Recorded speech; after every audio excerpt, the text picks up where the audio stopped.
L'histoire commence avec une jeune demoiselle nommée Melfiera, savourant tranquillement son sandwich dans un parc paisible. Un vieil homme descend de sa calèche et s'approche d'elle en lui demandant s'il peut goûter. Elle accepte avec un sourire et lui présente une boîte de pique-nique remplie de mets appétissants. L'homme s'assied et mord dans un sandwich. Dès la première bouchée, ses yeux s'illuminent de bonheur et il s'exclame devant la finesse de la viande, curieux de savoir de quel animal elle provient. Melfiera lui révèle calmement qu'il s'agit d'une bête obscure appelée Bacorn. Horrifié, le vieillard recrache sa bouchée avec dégoût. Il s'étonne qu'une jeune dame aussi délicate puisse se nourrir de créatures aussi venimeuses. Puis, brusquement, il se souvient d'une certaine personne. Pendant qu'il l'observe plus attentivement, Melfiera, elle, se réjouit qu'il ait tout de même apprécié son sandwich. Elle est convaincue que n'importe quel monstre peut être transformé en un plat savoureux, pour peu que l'on maîtrise la préparation. Mais, hélas, personne ne veut goûter à sa cuisine. Tandis qu'elle rêve de rencontrer enfin quelqu'un qui comprendra sa passion, un aventurier encapuchonné médite, seul, dans une prairie paisible. Plus tard, dans le même parc, des nobles richement vêtus assistent à un banquet mondain. Lady Melfiera y est également présente. Elle goûte un plat et loue les talents des chefs du roi. Alors qu'elle se retourne pour se resservir, son intendant, Talbot, l'interpelle. Il lui reproche de s'amuser ainsi et Melfiera devient mal à l'aise. Elle se rappelle qu'elle assiste au banquet d'automne du royaume de Languidaez dans le but d'y trouver un mari, étant la fille du comte Marchalrad. Pourtant, elle s'ennuie, car aucun des hommes présents ne lui plaît réellement. Mais les paroles de sa belle-mère, Célia, lui reviennent en mémoire. Si elle ne trouvait pas d'époux, on l'enverrait dans une école conventuelle. Même son père lui avait demandé avec douceur d'épouser un homme de bon caractère. Elle ressent donc une pression écrasante. Cependant, chacun à la réception semble l'éviter comme la peste. Découragée, Melfiera finit par s'enfuir. Elle se promène alors à l'extérieur, parmi de simples chevaliers, songeant qu'elle pourrait peut-être trouver un homme convenable parmi eux. Soudain, des cris éclatent. Un monstre surgit, semant la panique. Tous les jeunes nobles prennent la fuite. Mais Melfiera remarque un vieux couple renversé au sol. Elle se précipite pour les aider. La vieille dame lui dit qu'elle ne peut pas se relever sans sa canne. Mais son visage blêmit lorsqu'elle aperçoit le monstre qui se dresse derrière Melfiera. Stupéfaite, cette dernière constate qu'un Bacorn est apparu en pleine zone habitée. Sans réfléchir, elle attire la créature à elle pour l'éloigner du couple, courant à toute vitesse devant le monstre rugissant. Alors que le monstre lève son énorme patte pour l'écraser, Melfiera croit que tout est fini pour elle. Mais soudain, une lame fulgurante tranche la tête de la bête d'un seul coup. Ébahie, elle regarde le jeune homme ranger son épée avec un geste élégant. Le chevalier, connu sous le nom de duc Galbraith, pose son regard sur Melfiera, tandis que les murmures se répandent parmi la foule, fascinés par sa force incroyable. Melfiera le contemple avec admiration, se souvenant de son effroyable titre, le duc fou de sang. Galbraith lui demande alors si elle a peur de lui. Elle hésite un instant, sachant que ce duc est réputé pour aimer massacrer les bêtes uniquement par plaisir. Pourtant, son cœur bat plus vite. Elle est troublée par la beauté de ses traits. Rassemblant son courage, elle se relève et le remercie. Galbraith, surpris par son calme, lui demande si elle est blessée. Melfiera lui assure qu'elle va bien, mais remarque une trace de sang sur sa joue. Rougissante, elle lui suggère d'aller se laver le visage. Galbraith la regarde, intrigué. Elle lui explique que le monstre semblait infecté et qu'il risquerait une grave maladie s'il avalait ce sang. Un instant, elle soupire, attristée à l'idée que toute cette viande de monstre soit perdue à cause du poison, mais se demande malgré tout si elle pourrait la purifier. Cependant, ses pensées s'effacent vite. Elle se concentre sur Galbraith, inquiète que le sang ait pu pénétrer dans son organisme par la peau. Impressionné par sa connaissance approfondie des monstres, le duc la fixe en silence. Melfiera réalise alors qu'elle a trop parlé et s'excuse précipitamment de lui faire perdre son temps. Mais Galbraith lui tend une petite fiole d'eau sacrée et l'invite à en boire. Il lui explique que cette eau la protégera de toute toxine. Après un moment d'hésitation, elle accepte et boit. Remarquant ensuite les taches de sang sur sa robe, Galbraith lui prend la main pour l'emmener se changer. Melfiera refuse, affirmant qu'elle lavera simplement ses vêtements. Le duc la dévisage et lui demande si elle supporte vraiment de porter des habits couverts du sang impur d'une bête. Melfiera répond avec simplicité qu'elle en découpe tant de ces créatures que cela ne lui fait rien. Galbraith, surpris par la facilité avec laquelle elle traite des monstres aussi dangereux, lui demande enfin son nom. La jeune femme se présente alors avec élégance et le remercie encore pour son aide. Le duc éclate de rire, découvrant qu'elle est en réalité la fameuse Dame Glouton, légendaire passionnée de viande de monstres. Dans le monde de Melfiera, il existe en effet une multitude de bêtes étranges et de plantes mutées que l'on appelle des monstres. D'ordinaire, la chair des monstres est dangereuse et provoque d'horribles intoxications alimentaires à quiconque en mange, si bien que les créatures abattues finissent généralement gaspillées. Cependant, grâce à la préparation spéciale de Melfiera, elle peut transformer cette viande en un plat consommable sans danger pour les gens ordinaires. Elle confie à Galbraith qu'elle s'intéresse davantage au goût de la viande de monstres qu'à leurs propriétés magiques.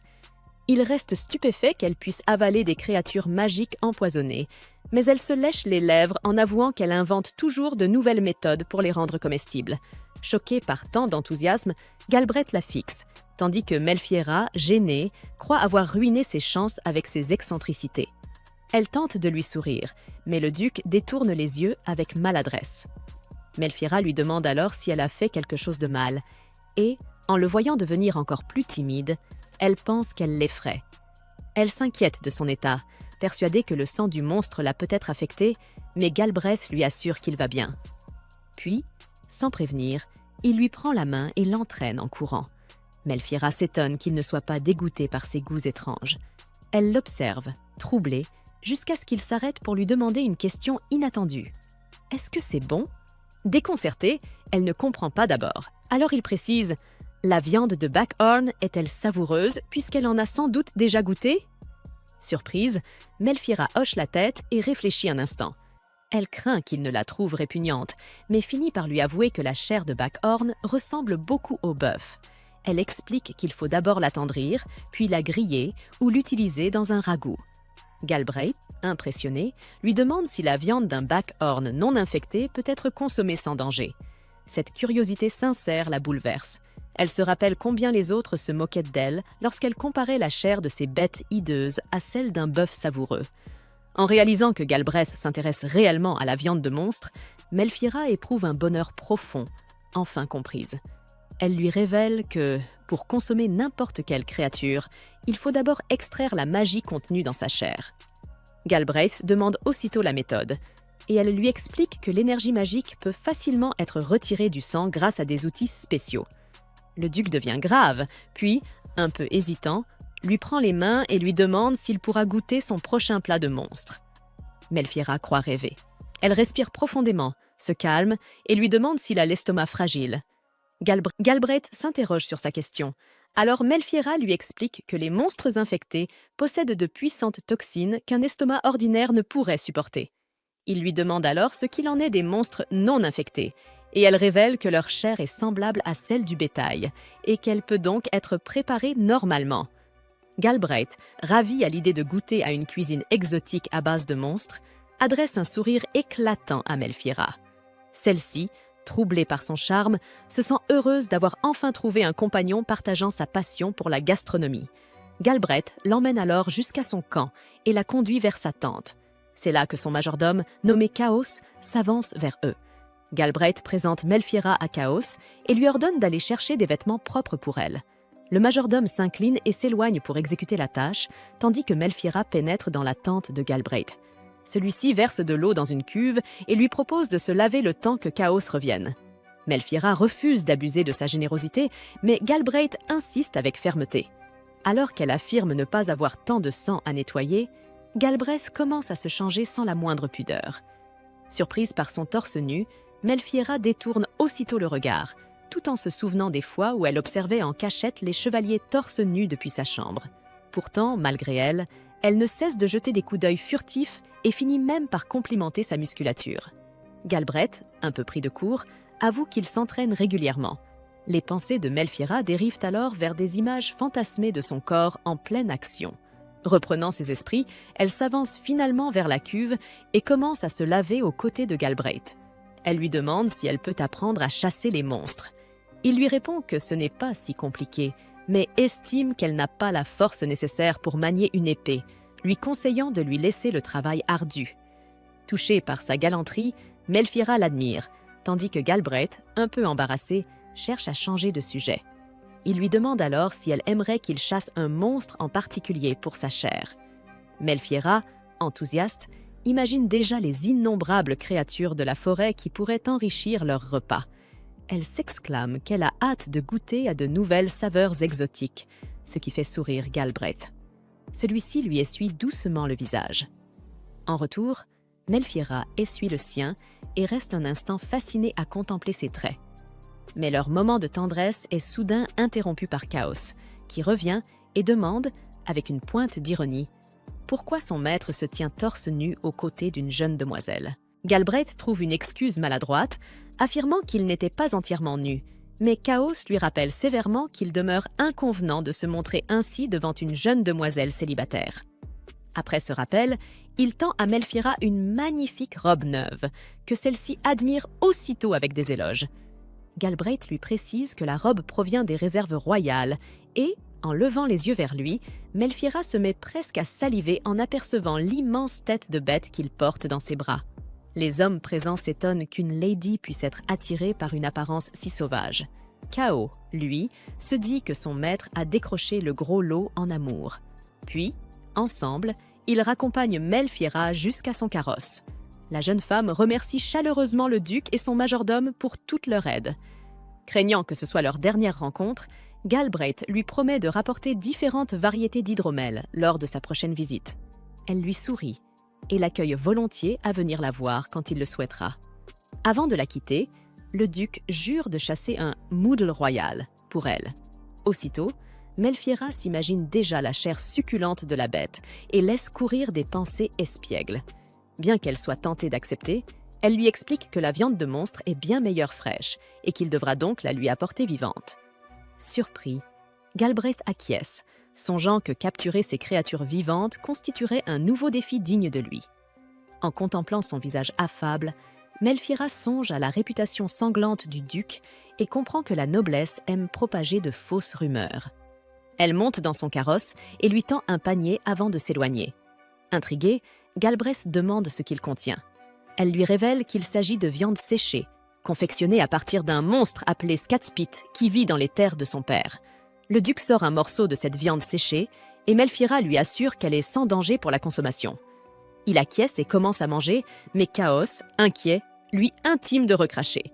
Selon lui, il est imprudent de goûter un tel aliment sans l'avoir fait tester au préalable. Galbraith refuse, savourant la saveur, tandis que Chaos est persuadé qu'il souffre déjà d'un empoisonnement. Finalement, le duc l'invite à essayer lui-même. Le majordome croque à son tour dans la viande, sous le regard silencieux et amusé de Melfira. Après avoir goûté un morceau, Chaos se met lui aussi à louer la saveur du mets, et Galbraith approuve avec enthousiasme. Il dit à Melfira qu'il attend avec impatience toutes les autres gourmandises qu'elle saura préparer, et les yeux de la jeune femme s'écarquillent de joie. Habituée au rejet constant, Melfira se souvient de la barrière qu'elle avait érigée autour de son cœur pour protéger ses sentiments. Submergée par l'émotion, elle tombe à genoux, transportée de bonheur d'avoir enfin trouvé quelqu'un qui accepte et apprécie véritablement ses passions. Galbraith, troublé par cette réaction, l'observe avec inquiétude, tandis que Melfira laisse couler des larmes de joie, convaincue qu'elle ne le mérite pas. Se relevant, elle lui confie qu'elle est simplement triste de devoir partir. Galbraith comprend alors toute la profondeur de ses émotions. Il lui promet d'attendre avec impatience leur prochaine rencontre, et la jeune femme monte dans son carrosse après avoir pris congé. Alors que le véhicule s'éloigne, Galbraith agite la main et lui rappelle de tenir sa promesse. Installée à l'intérieur, Melfira savoure une douce chaleur intérieure. Elle se félicite d'avoir participé à ce banquet ennuyeux, car elle y a trouvé un véritable ami.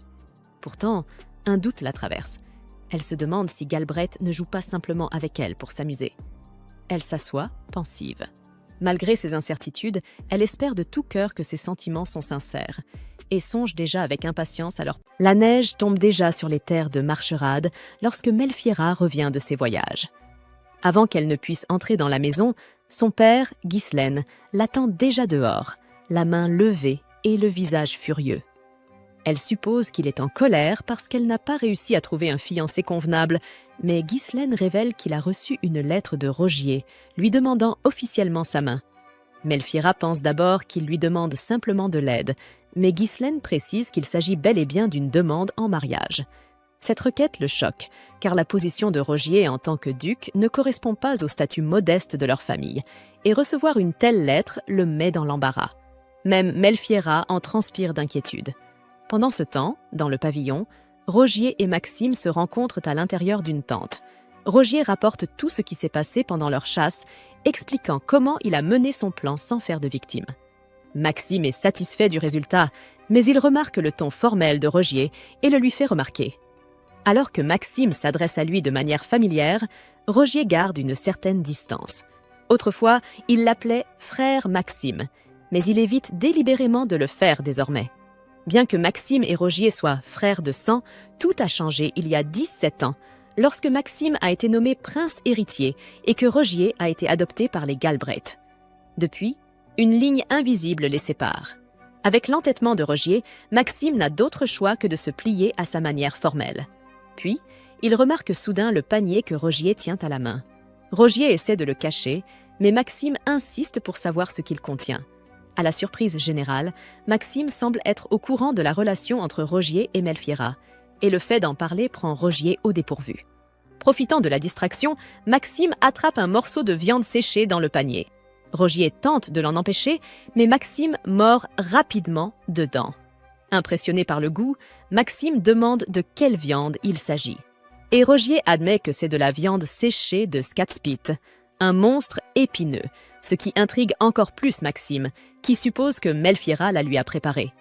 En entendant son frère parler de Melfiera avec autant d'affection, Maxime lui demande ce qu'il compte faire ensuite, sachant qu'il n'est pas du genre à s'intéresser à quelqu'un aussi vite.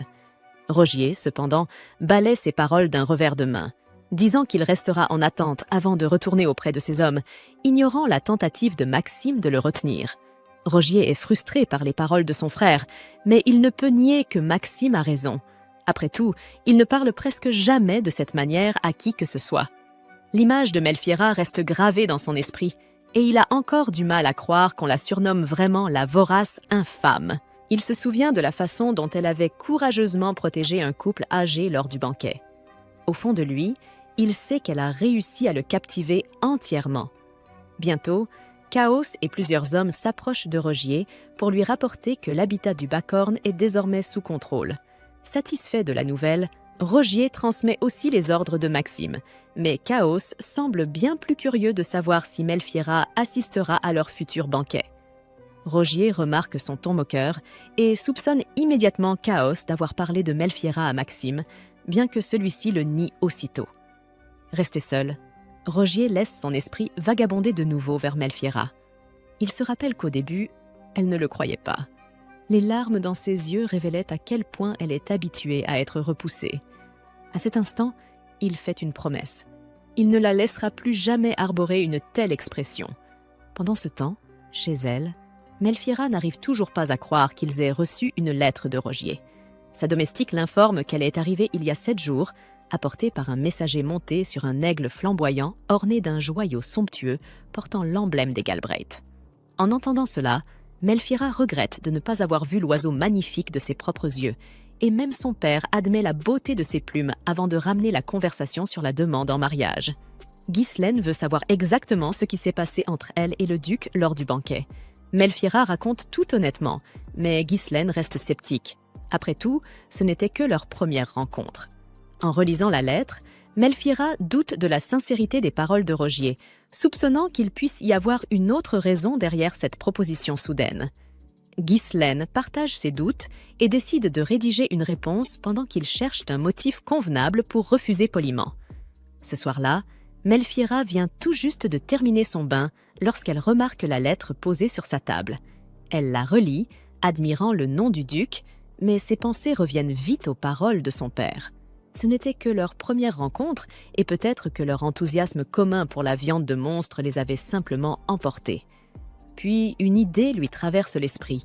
Rogier n'a probablement personne avec qui partager sa fascination pour les monstres, personne à qui en parler.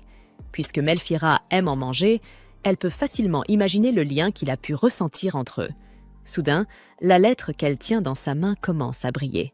Elle évoque leur rencontre au banquet et mentionne que ses subordonnés ont goûté à la viande séchée qu'elle avait préparée. Mais dans la dernière ligne, il écrit qu'il viendra lui rendre visite le 18 du mois de Sirius. Melfiera et Ghislaine échangent des regards confus en lisant cela, réalisant que la date en question est déjà demain. De retour dans sa chambre, Melfiera se sent troublée, bien qu'elle doute encore des véritables intentions de Rogier. Mais puisque leur rencontre est prévue pour demain, il n'y a pas lieu de trop s'inquiéter. Cherchant du réconfort, elle serre dans ses bras le cadre photo d'elle et de sa mère lorsqu'elle était enfant. S'adressant à l'image comme si sa mère était encore là, elle lui parle de la proposition de Rogier et se demande si le duc saura apprécier la valeur de toutes sortes de viandes, comme sa mère autrefois. Ses pensées la ramènent à ses jours d'enfance passés à contempler les terres familiales avec sa mère. Le sol y était froid et stérile, et sa mère lui avait demandé de l'aider. C'est à ce moment-là que Melfiera hérita des recherches de sa mère. Même si le monde refuse encore de les reconnaître, elle poursuit inlassablement son travail, espérant qu'un jour il sera enfin compris. Le lendemain, sa belle-mère Célia frappe à la porte de Melfiera et la trouve encore non préparée. Melfiera bafouille des excuses, bien que la vérité soit qu'elle ne s'était même pas réveillée avant l'arrivée de Célia. Célia entre et inspecte la chambre avant de la réprimander sévèrement pour avoir négligé son apparence, alors qu'on lui avait demandé de trouver un fiancé, qualifiant cela de honte pour son titre de noblesse. Elle mentionne également Rogier, l'avertissant que malgré sa haute naissance, il est tristement célèbre comme un duc violent, avide de sang et fou de bataille. Soudain, des rugissements de dragons retentissent dans le ciel. Melfiera se précipite vers la fenêtre et aperçoit une volée de dragons planant au-dessus des terres. En regardant de plus près, elle comprend que Rogier est arrivé, chevauchant son dragon accompagné de quelques-uns de ses hommes. Alors qu'ils échangent brièvement quelques mots à travers la fenêtre, Célia ordonne à Melfiera de la fermer immédiatement, mais celle-ci refuse. Au lieu de cela, elle dit à Rogier d'attendre dans les pâturages au nord, où ils auront leur discussion officielle concernant sa demande en mariage. Sans hésiter, Rogier obéit, et Melfiera, après avoir refermé les fenêtres, reste figée, troublée, cachant son visage derrière les rideaux pour dissimuler son trouble. Tant de pensées et d'admiration traversent l'esprit de Melfiera qu'elle en oublie presque que Célia l'appelle à plusieurs reprises. Sa belle-mère explique qu'elle ne se sent pas bien et demande à Melfiera d'en informer Ghislaine à sa place. Bien que Melfiera espère que Célia resterait pour assister à la discussion concernant la proposition de mariage, celle-ci insiste pour partir, affirmant que la permission du père suffira. Elle va même jusqu'à prononcer des remarques acerbes sur Rogier, jugeant inconvenant qu'il soit venu à dos de dragon. Mais Melfiera ne peut supporter ces insultes. Avant que Célia ne parte, Melfiera déclare avec audace qu'elle acceptera la proposition du duc, laissant sa belle-mère quitter la pièce furieuse. Plus tard, dans les pâturages, Melfiera rencontre enfin Rogier, et ils échangent quelques mots, bien qu'elle ne puisse s'empêcher d'être consciente de son apparence. Cao arrive également peu après, s'excusant pour la confusion précédente et la visite soudaine, expliquant que Rogier ne pouvait plus attendre sa réponse. Alors que tous trois continuent à discuter, Rogier devient soudain sérieux et avoue qu'il est curieux d'une chose. Sur ces mots, il saisit doucement les cheveux de Melfiera et les observe attentivement, se demandant pourquoi ils sont aussi doux et soyeux, tandis que Melfiera pense simplement qu'ils sont en désordre. Ils décident ensuite d'aller voir le cadeau que Rogier lui a apporté. Rogier désigne un grand sac qui contient son présent. Melfiera a du mal à le croire, mais l'objet à l'intérieur est bel et bien un monstre, comme Rogier le lui avait promis lors de leur dernière rencontre. Cette révélation fait aussitôt rayonner Melfiera de joie, bien qu'elle cache son visage pour dissimuler sa réaction. Elle n'en revient pas qu'il en ait réellement apporté un, et le remercie sincèrement pour ce cadeau, exprimant même le souhait d'y jeter un petit coup d'œil. Rogier exauce alors son vœu, mais comme le sac ne bouge pas, Melfiera suppose que le monstre est déjà mort. Cependant, Rogier retire simplement la couverture pour qu'elle voie par elle-même. C'est un moodle royal, doté de cornes acérées et d'une fourrure majestueuse. C'est un moodle doré, ce qui signifie qu'une fois consommé, il sera également d'une grande utilité.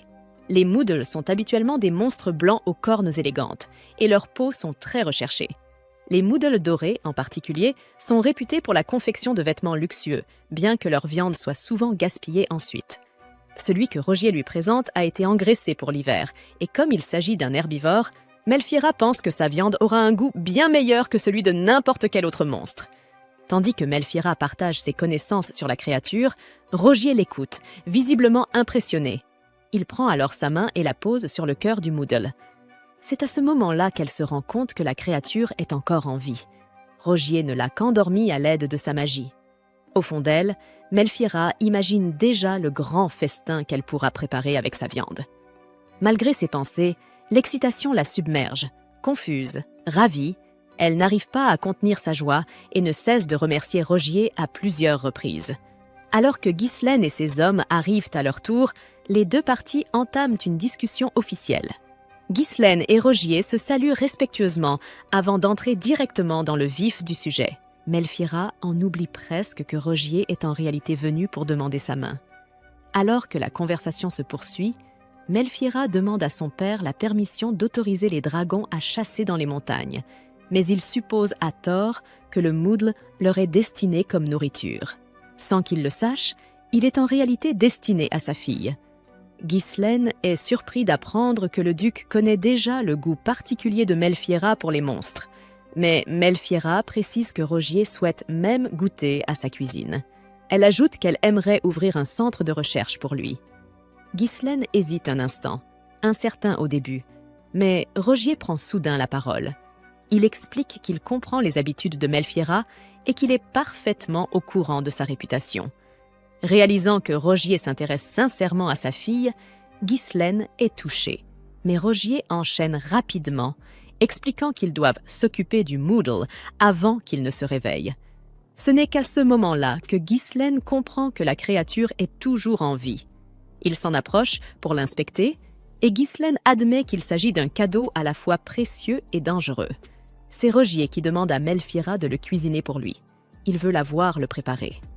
Ghislaine remarque à quel point Rogier semble apprécier la passion singulière de sa fille et accède à sa requête, autorisant ses dragons à se sentir comme chez eux et ordonnant à Melfiera d'accompagner Rogier jusqu'au centre de recherche. Il monte sur les dragons pour s'y rendre, et comme c'est la première fois pour Melfiera, elle est ravie par l'expérience. Rogier la taquine en lui disant de ne pas manger ses dragons, et Melfiera se défend avec sérieux. Bientôt, le centre de recherche apparaît au loin, et Melfiera ordonne à Rogier de descendre. Sa voix, cependant, trahit une légère nervosité. C'est la première fois qu'elle montre à quelqu'un comment elle prépare la viande de monstre, et cet endroit est l'ancien centre de recherche de sa défunte mère. À mesure qu'ils approchent, Melfiera réfléchit à sa situation. Si le duc l'accepte vraiment telle qu'elle est, son père en sera sans doute soulagé. Déterminée, elle décide de tout montrer à Rogier, et, ce faisant, de lui révéler la véritable raison derrière son goût inhabituel pour les monstres. Cette pensée silencieuse persiste dans son esprit. Comment Rogier réagira-t-il lorsqu'il découvrira enfin la vérité? Dans le laboratoire, Rogier remarque immédiatement le cercle magique gravé au sol, couvert d'anciennes inscriptions runiques. Melfiera lui explique que ce cercle fut à l'origine créé par sa mère, mais qu'elle y a apporté plusieurs améliorations. C'est ici même qu'ils procéderont au traitement du monstre. En observant les symboles de plus près, Rogier comprend que le cercle est conçu pour permettre à Melfiera d'absorber les toxines magiques des créatures. Cependant, il devine rapidement que ce cercle, à lui seul, n'est pas assez puissant pour tout extraire complètement. Melfiera le conduit alors plus profondément dans les couloirs du bâtiment, jusqu'à une pièce où elle récupère un autre instrument. Un quartz-trouble destiné à extraire à la fois l'énergie magique et le sang. Rogier est impressionné par la finesse de sa conception, mais ce n'est pas tout. Lorsque Melfiera canalise sa magie à travers le cristal, son apparence commence peu à peu à changer, se teintant de reflets lumineux. C'est alors que Melfiera fait une demande audacieuse à Rogier. Elle veut revoir la technique de décapitation qu'il utilisait autrefois contre les monstres. À l'extérieur, le Moodle doré est déjà étendu au centre du cercle magique, et Melfiera s'apprête à commencer le rituel. Mais manipuler une bête d'une telle taille est difficile, aussi demande-t-elle l'aide du chevalier. Rogier lève la main pour donner le signal, et ses hommes se précipitent vers le Moodle afin de commencer à lui retirer la fourrure. Il explique que ces chevaliers ne sont pas seulement chargés d'abattre les monstres, mais aussi de récupérer leur peau, leurs cornes et leurs griffes pour en faire des ressources. Raser la fourrure d'une créature est presque une spécialité pour eux, si bien qu'ils terminent le travail en un rien de temps. Melphira pose ensuite la main sur les touffes de poils dorés récoltées, un sourire ravi se dessinant sur son visage. Plus que tout, elle se réjouit déjà des plats qu'elle pourra concocter à partir de la chair de ce moodle royal.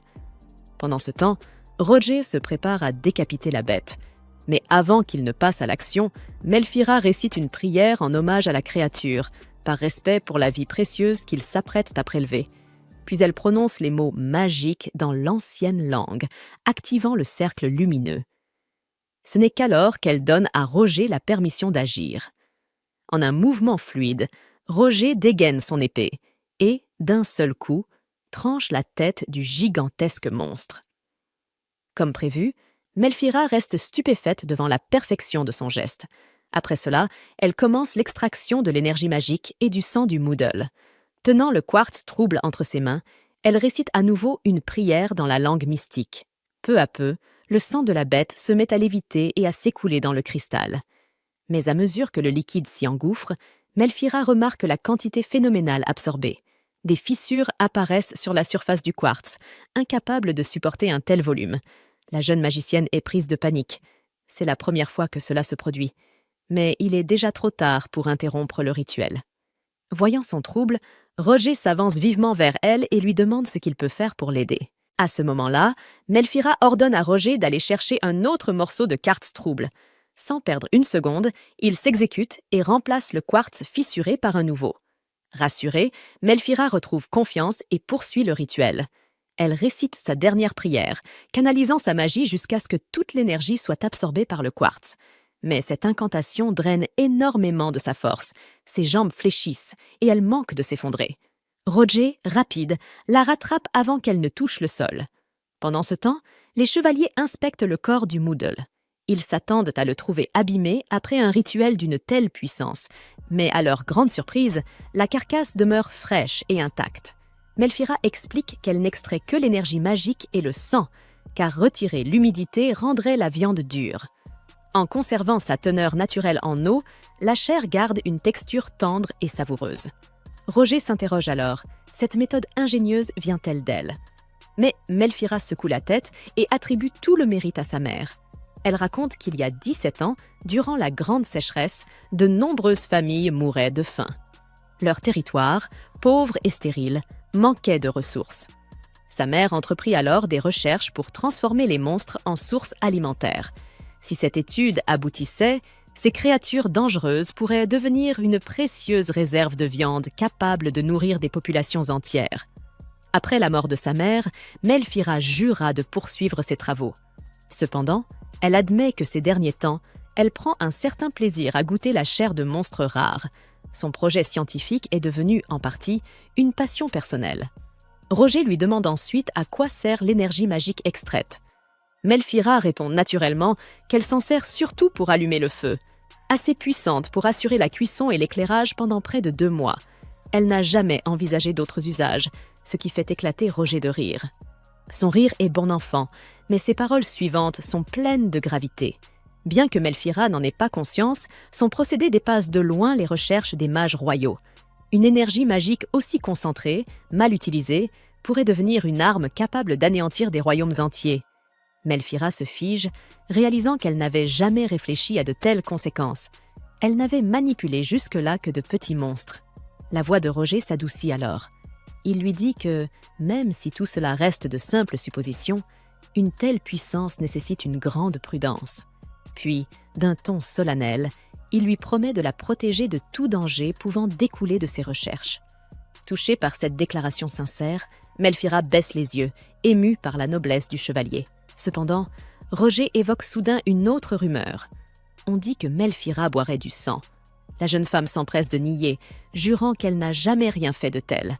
Le visage de Roger se fait alors plus sérieux. Il contemple ses cheveux éclatants, ses yeux d'une couleur rare, et déclare qu'il serait prêt à donner sa vie pour elle. Melphira, déconcertée, pense qu'il plaisante et lui répond sèchement, mais il insiste. Ses mots sont sincères. Rougissante, elle balbutie à son tour quelques compliments. Sur ses yeux, ses cheveux, son manteau, et même sur ses dragons, comme pour détourner l'attention. Tous deux deviennent de plus en plus embarrassés, jusqu'à ce qu'un vacarme soudain vienne briser ce moment gênant. Saisissant l'occasion, Melphira change aussitôt de sujet et propose de commencer la préparation de la viande. Pendant que Roger observe ses dragons engloutir leur repas avec voracité, Melphira revient avec le permis de chasse officiel nécessaire pour accéder aux montagnes. Roger s'en réjouit. Ses dragons se plaignent depuis des jours de leur repas monotone. Leur appétit est insatiable. Alors qu'ils discutent, le ventre de Roger gronde bruyamment, au point de le surprendre lui-même. C'est la première fois qu'il ressent une telle faim, mais la chair du Royal Moodle, étalée devant eux, suffirait à éveiller l'appétit de n'importe qui. Le simple fait d'en parler les rend encore plus affamés. Alors, d'un regard complice, ils décident de prélever une petite portion pour la griller avant de se remettre au travail. Ils choisissent naturellement les morceaux les plus tendres et les plus rares. Roger tend à Melphira une bouteille contenant un mélange spécial d'herbes aromatiques. Elle en goûte un peu et s'exclame, émerveillée par la richesse du parfum et la subtilité du goût. Roger avoue en riant qu'il a emprunté le flacon au grand chef sans sa permission. Ils rient tous deux, se promettant de ne pas s'attirer d'ennui. Après tout, ce n'est qu'un simple test de goût, pas un festin clandestin. Ils saupoudrent les herbes sur la viande, puis utilisent le sang du monstre pour allumer une flamme stable. Une fois le feu prêt, ils posent les morceaux sur la grille. Par précaution, ils conviennent d'attendre que la viande soit parfaitement cuite avant d'y goûter. Mais Roger, impatient, ne cesse de se plaindre. Plus la viande dort, plus son arôme se fait irrésistible, et plus il trépigne d'impatience, bien qu'elle doive encore cuire un peu. C'est alors que Chaos les surprend en pleine cuisson. D'un ton accusateur, il leur reproche de se goinfrer en douce tout en roucoulant comme deux tourtereaux. Roger se défend aussitôt, jurant qu'il ne faisait rien de louche. Mais la scène, à elle seule, en dit long. Pour détourner l'attention et calmer la situation, Roger tend à Chaos le permis de chasse, lui demandant d'aller nourrir les dragons pendant qu'il reste avec Melphira. Mais Chaos, moqueur, lui rétorque que les dragons meurent déjà de faim, pendant que lui, le vaillant chevalier, cherche à se régaler en douce. À contre-cœur, Roger lui tend une brochette. Mais à peine a-t-il fait ce geste que le reste des chevaliers surgit derrière Chaos, tous les yeux brillants d'envie, attendant leur part. Amusée, Melphira leur donne la permission d'en manger, rappelant que ces hommes doivent d'ordinaire se contenter de viande de monstres infects. On prépare donc davantage de portions, et tout le monde s'installe autour du feu, impatient. Roger s'apprête à se servir une assiette, mais Chaos l'interrompt, exigeant d'être le premier à goûter. Roger refuse, vexé, ce qui pousse Chaos à le taquiner en disant que Melphira désapprouverait un tel comportement. Très vite, les deux se chamaillent comme des enfants pour savoir qui aura la première bouchée. Finalement, Melphira appelle Chaos et lui tend une brochette qu'elle vient de préparer. Il croque dedans, et ses yeux s'illuminent aussitôt. Avec un sourire malicieux, Melphira lui demande s'il ne ressent rien d'étrange. Mais, au fond, elle veut simplement savoir si c'est bon. Chaos ne la déçoit pas. Il couvre la viande d'éloges, répétant à quel point elle est savoureuse. Il ajoute même qu'un bon verre à ses côtés en ferait un repas parfait, ce qui fait sourire Melphira de satisfaction. En entendant tant de compliments, Roger devient de plus en plus impatient. Il ne tient plus en place, incapable d'attendre davantage pour goûter lui-même. Inquiet malgré tout, il demande à Chaos s'il ne ressent aucun malaise, sachant que les effets des toxines magiques peuvent parfois apparaître après une demi-heure, voire le lendemain. Mais Roger est bien trop affamé pour patienter jusqu'au matin.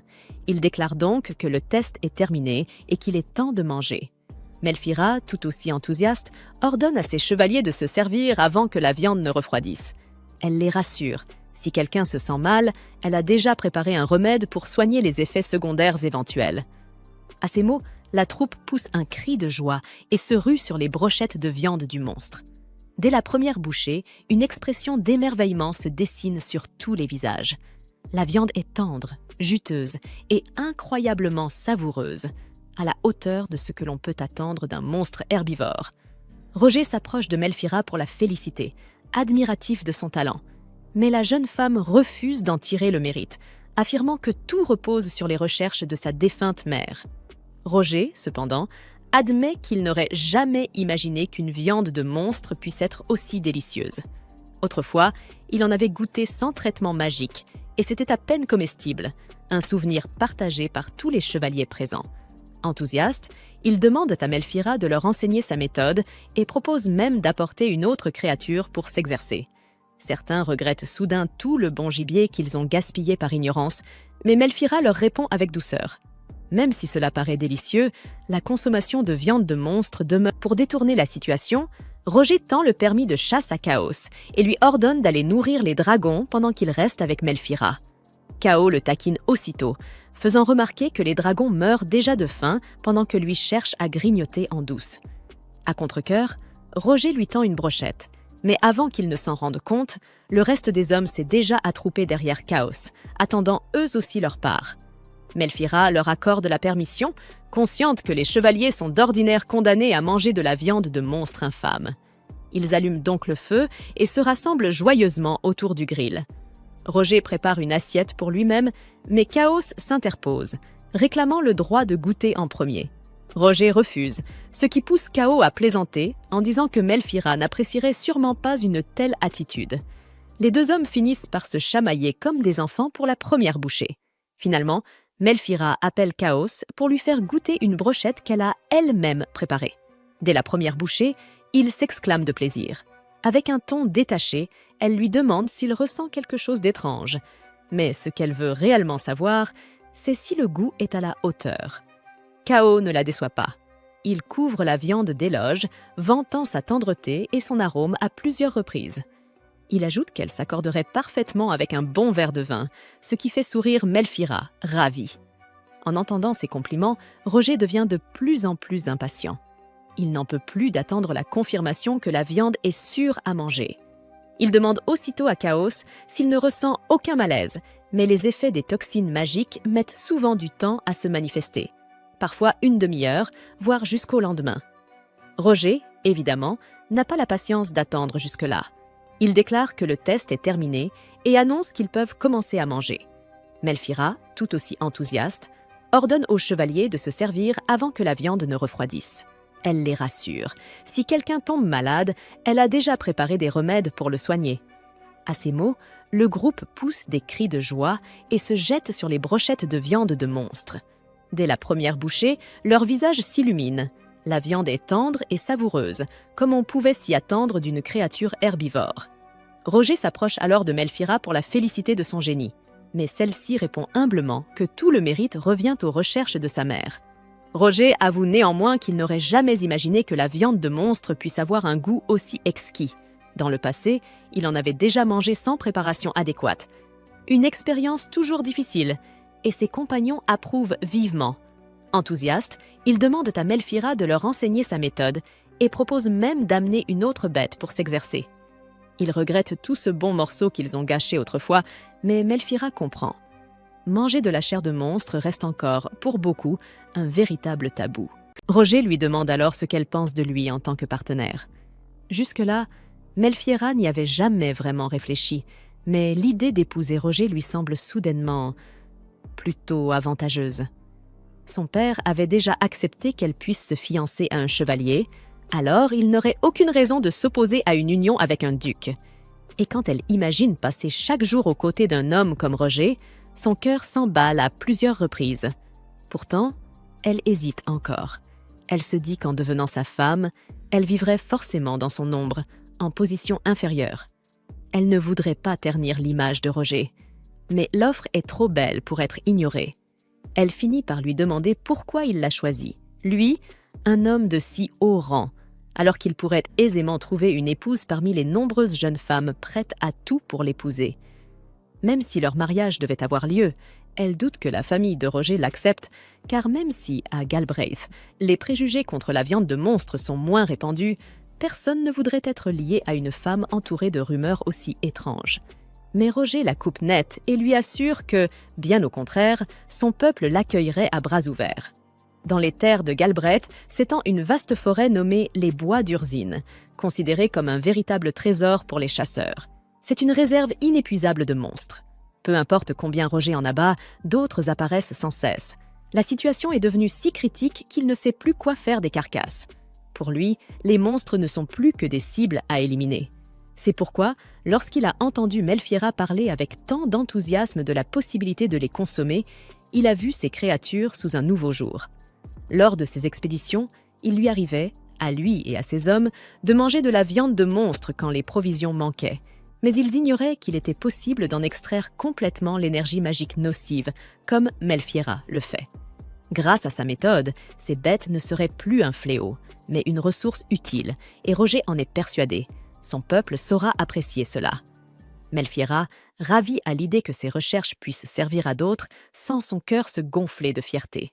Roger ajoute que tant qu'il sera là, il ne laissera personne la mépriser ni la juger du regard, fût-ce les nobles les plus hautains. Touchée, Melfiera lui confie qu'elle est honorée par sa proposition, mais qu'elle ne se sent pas digne d'un homme comme lui.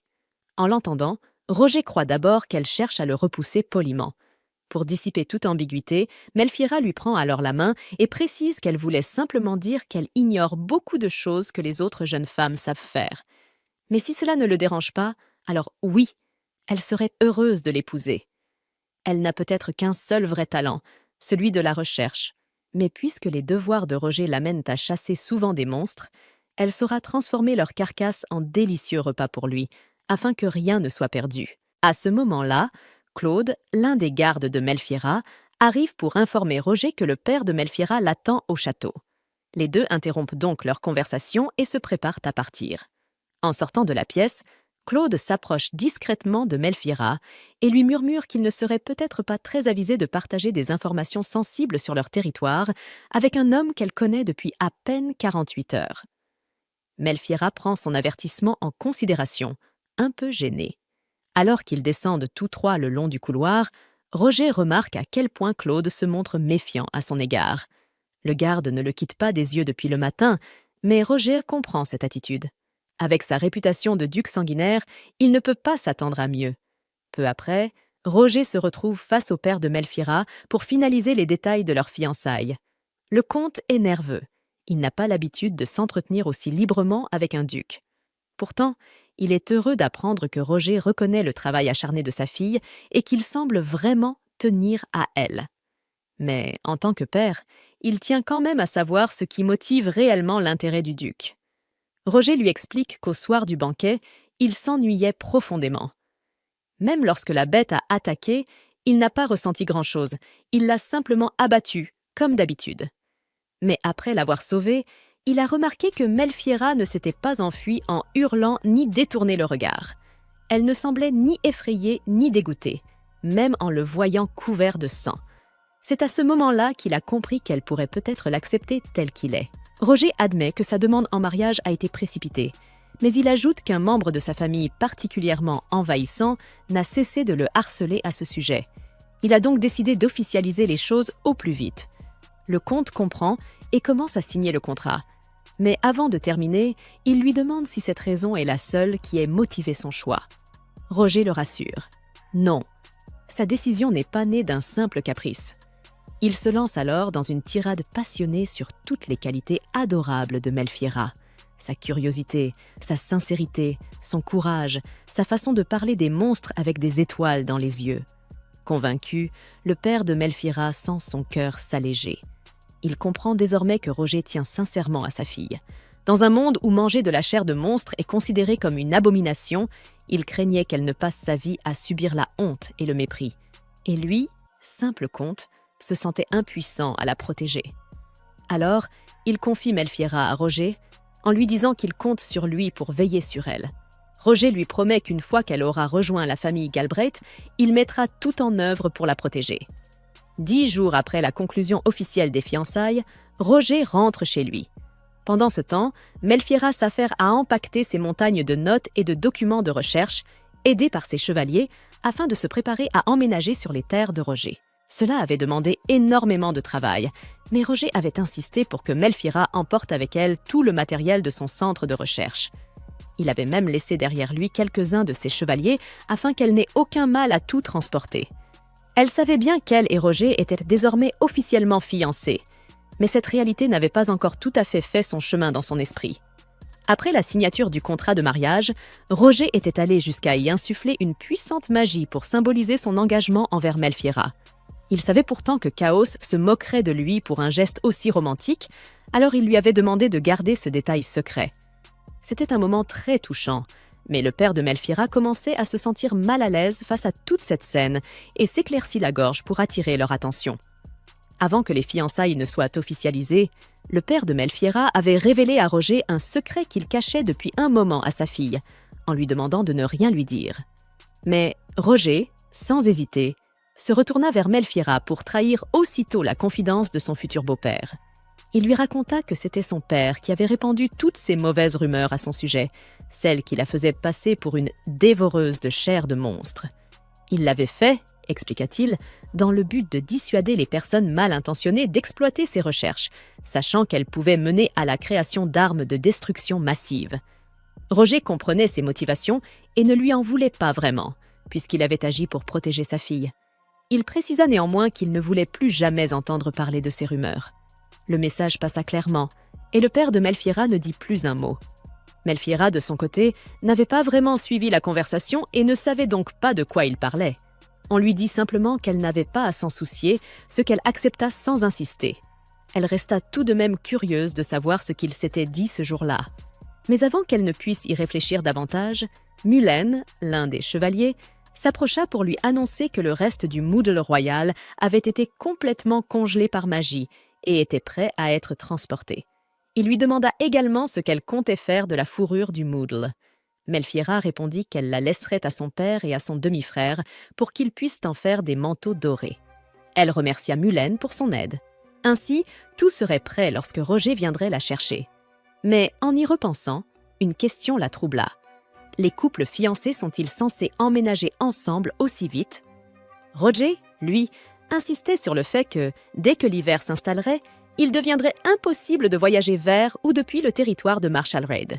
S'il la laissait ici, il ne pourrait pas la revoir avant 6 longs mois. À ce moment-là, on frappa à la porte de Melphira. Le majordome en chef, Herman, entra pour l'informer que son escorte venait d'arriver.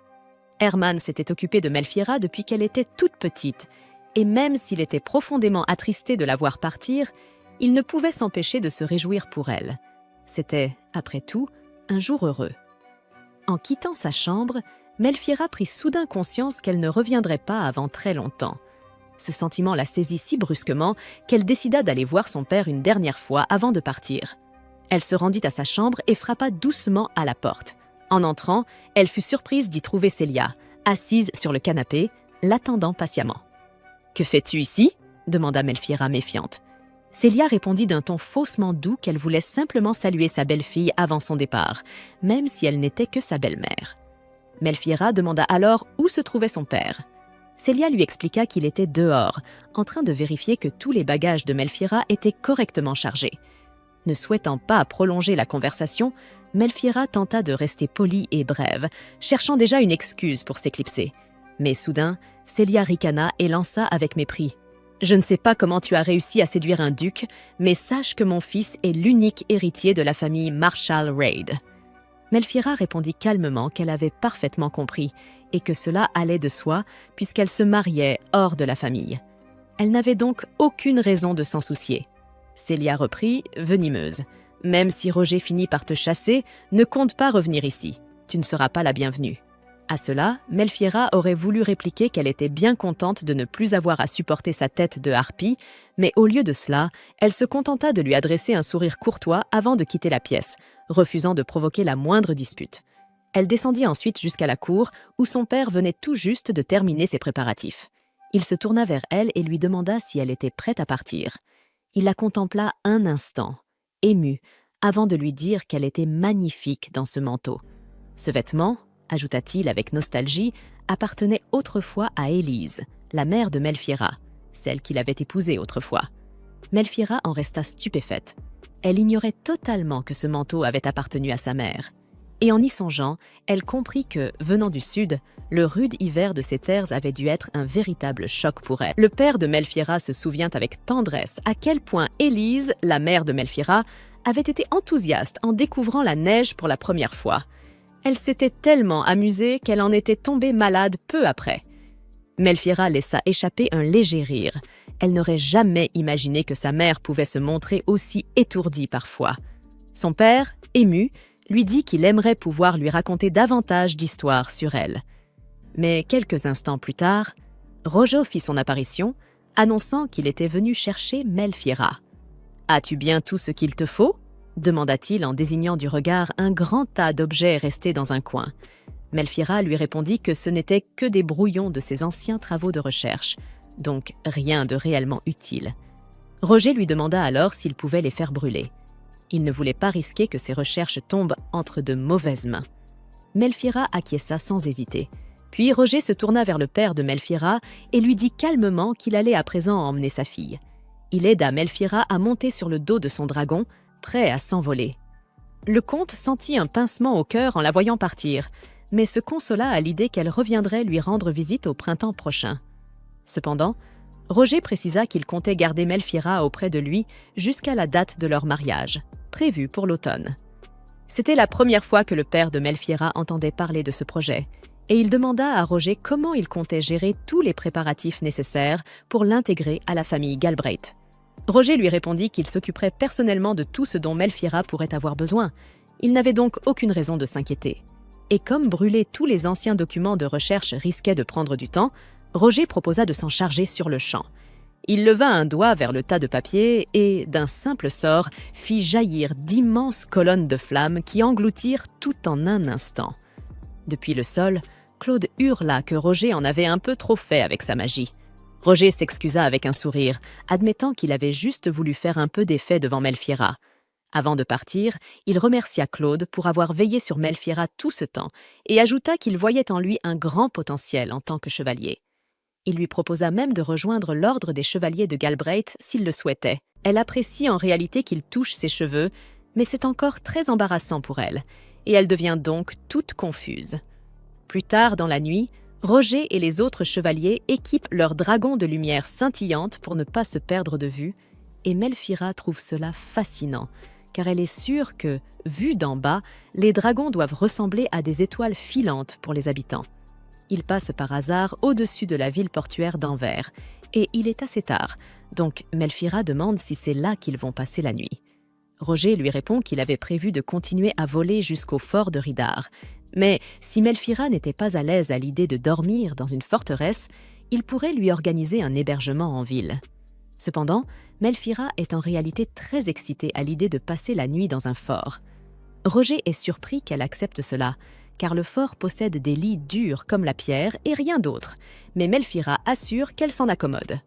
La raison principale pour laquelle elle veut tant y aller est que le fort se trouve juste à côté d'une rivière, ce qui faciliterait la capture de monstres poissons pendant leur période de frai. Jusqu'à présent, elle était limitée à capturer les monstres qui s'aventuraient dans le territoire de Marshall Red, mais ici, il y a beaucoup plus d'options, et elle veut toutes les essayer. Roger comprend le point de vue de Melfiera, et s'il elle veut vraiment attraper des monstres poissons, il sait que les Xanax sont assez courants à cette période de l'année, et Melfiera dit qu'elle aimerait essayer d'en préparer un dès que possible. Roger a hâte de le goûter lui aussi, mais il lui rappelle que cela pourrait prendre un moment, car ils devront poser un piège et attendre que le poisson morde. Melfiera n'avait pas pensé à cela, et est vraiment déçue de ne pas pouvoir goûter le poisson ce soir, mais Roger la rassure. S'ils posent le piège dès leur arrivée au fort, ils devraient attraper un poisson pour le matin, et ils pourraient le manger au petit déjeuner. Melfiera regarde Roger et lui demande s'il est sûr que cela va fonctionner. Pendant un instant, il est pris au dépourvu par son expression mignonne, mais il se reprend et lui dit que pêcher pour le petit déjeuner est la meilleure option, car lui, il préfère de loin manger la cuisine incroyable de Melfiera plutôt que les rations rassis du fort, ce qui la ravit. En y repensant, elle se rappelle que Chaos avait mentionné que Roger et les autres chevaliers n'avaient eu que de terribles expériences avec la viande de monstre avant de la rencontrer, alors elle demande à Roger s'il a déjà cuisiné de la viande de monstre. Il répond qu'il ne qualifierait pas vraiment ce qu'il faisait de cuisine, car tout ce qu'il faisait, c'était la poser sur un feu ouvert en espérant le meilleur. Lui et les autres chevaliers devaient souvent manger de la viande de monstre lors de longues expéditions quand ils étaient à court de rations, et cela se terminait toujours mal, ce qui a pratiquement traumatisé Roger. Melfiera demande quel genre de monstres il avait mangé, alors Roger se remémore et se rappelle combien les monstres Beluvia Screamwood et Gargantus avaient un goût horrible. Et être obligé de tous les manger pour éviter de mourir de faim fut vraiment l'un des moments les plus bas de sa vie. Un peu plus tard, le groupe arrive à la forteresse, et Roger dit à Melphira de s'accrocher fermement à lui pour ne pas tomber pendant la descente. Une fois arrivés au sol, les gardes postés à la forteresse viennent à leur rencontre et demandent à Roger s'il souhaite son hébergement habituel. Cependant, ils sont informés que Roger a amené aujourd'hui un invité spécial avec lui et qu'ils devront donc réserver l'aile ouest de la forteresse pour eux. Les gardes acceptent volontiers, mais avertissent qu'ils n'ont rien de luxueux à offrir ici. Pendant ce temps, Roger demande à Melphira de déballer les affaires dont ils auront besoin.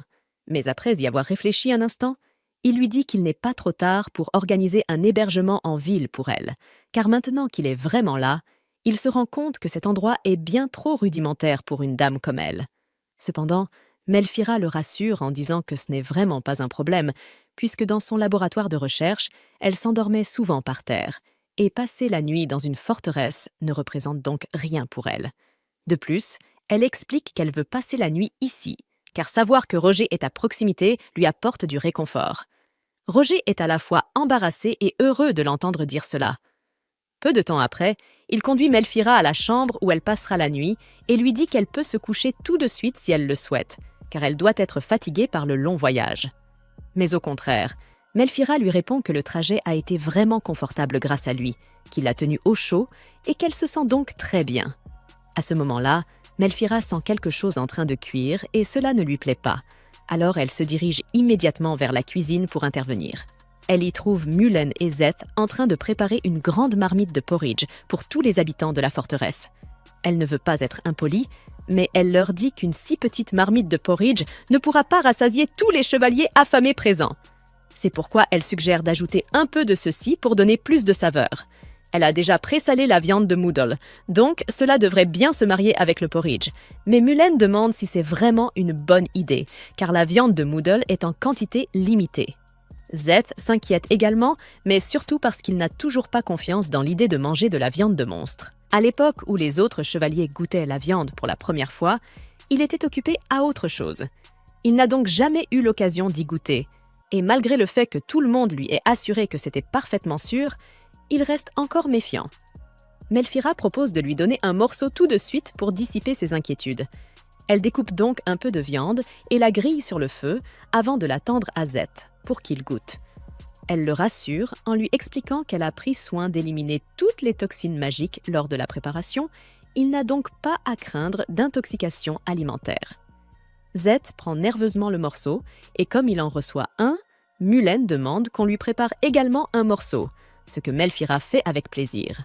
Zeth n'est toujours pas convaincu que c'est sûr à manger, mais Mullen lui dit qu'il passerait à côté de quelque chose, car cette viande est l'une des meilleures qu'on puisse goûter. Une fois que Melphira a fini de cuire le morceau pour Mullen, il la remercie et le mange sans hésitation, louant les incroyables talents culinaires de Melphira. Cependant, tout à coup, Roger apparaît et il n'a pas l'air content que sa future épouse cuisine pour d'autres hommes que lui. Melphira lui dit qu'il n'y a pas de raison d'être si contrarié, car elle a déjà préparé un morceau pour lui aussi, mais Roger refuse de le manger car il n'a pas encore fini de bouder. Melphira ne veut pas que la viande se perde, alors elle repense au moment où son petit frère refusait de manger et se rappelle comment la servante le nourrissait et décide de faire la même chose avec Roger. Elle lui dit d'ouvrir grand la bouche, et Roger, surpris, l'ouvre involontairement, ce dont Melphira profite pour lui mettre la viande dedans. Elle lui demande ce qu'il en pense, et il admet qu'il a vraiment apprécié la viande. Il ne peut donc plus être fâché. Puisque Roger et Mullen ont déjà mangé leur portion, Zeth décide de faire de même, et il est agréablement surpris par la saveur délicieuse. Melphira est heureuse de constater qu'il aime la viande, mais il reste encore beaucoup de travail, alors elle demande de l'aide pour incorporer la viande de Moodle dans le porridge. Plus tard dans la soirée, lorsque les chevaliers reçoivent tout leur repas, ils sont stupéfaits par le goût de la viande, ce qui remonte considérablement leur morale. Melphira est contente que tout le monde semble apprécier son repas, et Roger la complimente pour avoir trouvé un moyen de rendre le porridge si savoureux.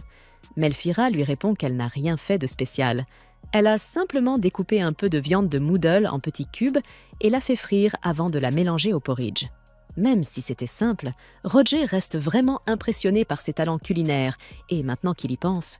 À l'époque où les autres chevaliers goûtaient la viande pour la première fois, Il était occupé à autre chose. Il n'a donc jamais eu l'occasion d'y goûter. Et malgré le fait que tout le monde lui ait assuré que c'était parfaitement sûr, il en reste encore méfiant. Melphira propose de lui donner un morceau tout de suite pour dissiper ses inquiétudes. Elle découpe donc un peu de viande et la grille sur le feu avant de la tendre à Szeth pour qu'il goûte. Elle le rassure en lui expliquant qu'elle a pris soin d'éliminer toutes les toxines magiques lors de la préparation. Il n'a donc pas à craindre d'intoxication alimentaire. Szeth prend nerveusement le morceau et comme il en reçoit un, Mullène demande qu'on lui prépare également un morceau, ce que Melphira fait avec plaisir. Szeth n'est toujours pas convaincu que c'est sûr à manger, mais Mullène lui dit qu'il passerait à côté de quelque chose, car cette viande est l'une des meilleures qu'on puisse goûter. Une fois que Melphira a fini de cuire le morceau pour Mullène, il la remercie et le mange sans hésitation, louant les incroyables talents culinaires de Melphira. Cependant, tout à coup, Roger apparaît et il n'a pas l'air content que sa future épouse cuisine pour d'autres hommes que lui. Melphira lui dit qu'il n'y a pas de raison d'être si contrarié, car elle a déjà préparé un morceau pour lui aussi, mais Roger refuse de le manger car il n'a pas encore fini de bouder. Melphira ne veut pas que la viande se perde, alors elle repense au moment où son petit frère refusait de manger et se rappelle comment la servante le nourrissait et décide de faire la même chose avec Roger.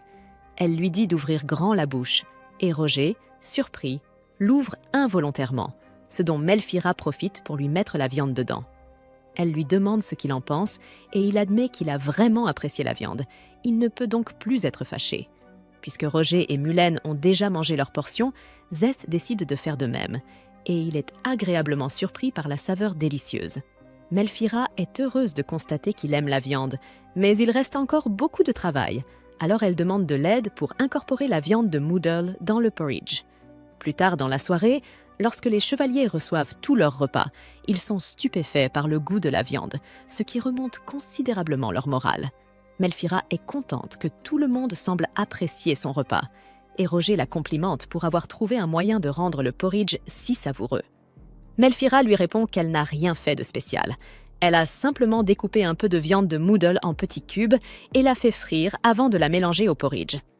Même si c'était simple, Roger reste vraiment... La mère de Melphira lui expliqua qu'elle était née avec un pouvoir magique très puissant et que celui-ci échappait souvent à son contrôle si elle ne le libérait pas à temps, la laissant fiévreuse et alitée comme cela. Melphira demanda s'il y avait quelque chose qu'elle pouvait faire pour aider, et voir la nature bienveillante de sa fille fit sourire la mère de Melphira, mais malheureusement, elle était déjà trop affaiblie. Peu de temps après, la mère de Melphira mourut et des funérailles furent organisées pour elle, mais toutes les personnes invitées commencèrent à répandre des rumeurs selon lesquelles elle serait morte à cause de toute la viande de monstre qu'elle avait consommée.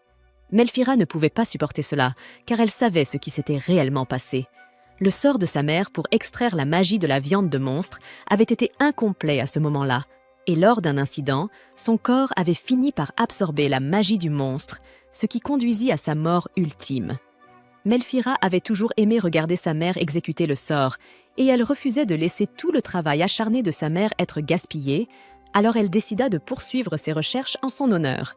Elle découvrit finalement que, puisque le corps humain est beaucoup plus faible que celui des monstres, le risque de mourir à cause des toxines magiques accumulées est beaucoup plus élevé, surtout si l'on est constamment exposé à ces toxines. Si elle avait su cela plus tôt, elle aurait peut-être pu avertir sa mère et lui sauver la vie, mais il était déjà trop tard pour cela. Elle décida donc de faire de son mieux pour s'assurer que le même destin ne frappe pas Roger. Plus tard, Melphira se réveille dans son lit et se demande comment elle a atterri là, car la dernière chose dont elle se souvient est d'avoir fait les 100 pas, essayant de réfléchir à une façon d'aider Roger.